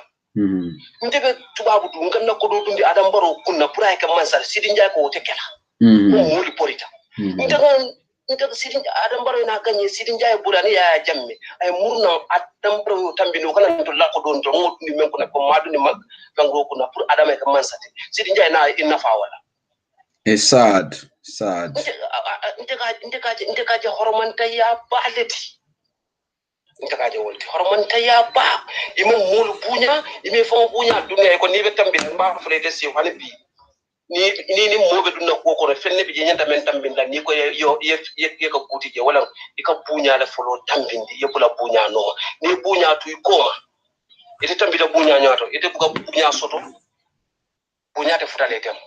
Okay, Abaraka Idrissa, I gotta end the broadcast. Thank you, Simon. Thank you. Okay, Barimalo, I have to terminate the broadcast here right now. Alinga Gambia din kendolo alinga continue na advocacy la.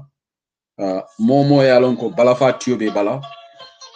You're saying the victims will be kekela. You want Adam Barrow to win, then item balafa tio mantare bala. Right? Gambia din kendolo alinga na campaign, okay? To remove this incompetent, useless government from power. That is the way we're going to solve it. Thank you. Apply to say content now. No, Spain, yeah, I'm program record forum right now. Okay. Bal temple, bal jaila. Normally, alonko albe program or Lamaikan. Thank you so much. For Wednesday, inshallah, in UDP Online Bank. Thank you so much. Thank you to everybody that participated in the program tonight. Allah barakah. The moderator and the langa for Alhamdulillah Rabbil Alamin. Kama satala tentu. Akulemina program kumfala Johnson. Alama alay kero sa tabi Gambia Bangkokan. Alama alay falender senang osama na Bangkokan. Sa di Gambia also bunin diam bambalola. Malo pruka. Yeah, Baro la loka flag bearer doesn't stop him from contesting for NPP. Ngaja molbe nyini karo tekam. Ko flag bearer legally doesn't stop him from contesting. That is there is no provision in the law that says that he cannot contest.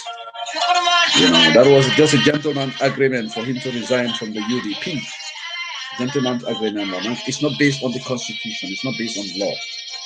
So as a law knowledge, yes, small men have what a law as a law knowledge. So, but the main important, Dalinga Gambia will not deny from winning is our power. Let's Dalinga Sindije, Alinga. So, Allah Prakadaki, wherever you are, exactly 21:32 p.m. across the UK right now.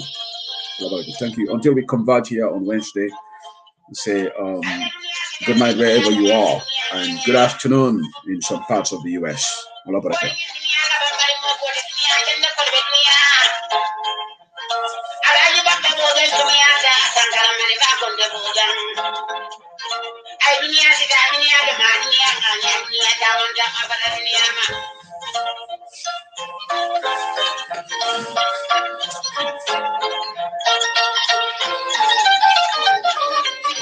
Thank you, Jara Sise. Thank you. Thank you. Nabare Musole, Binta Jami, Bimaja, thank you, Binta. There is another Fatu Fofana Manchester,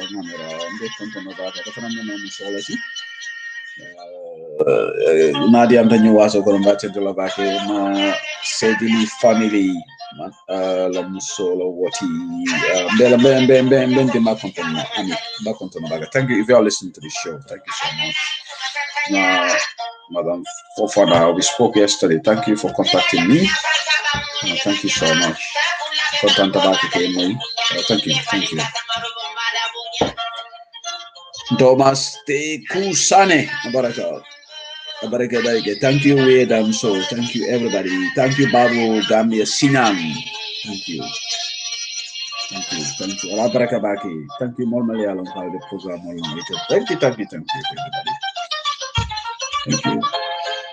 Now that this Thursday, one if I will have a show, I think this Thursday, and then I think I will also be back. Allah Baraka.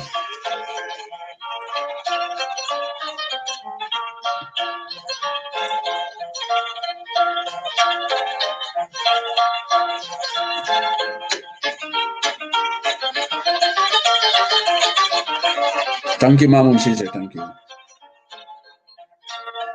Then Lundang Kontonola Bimbisane, who was here earlier. He was earlier here with us. Thank you.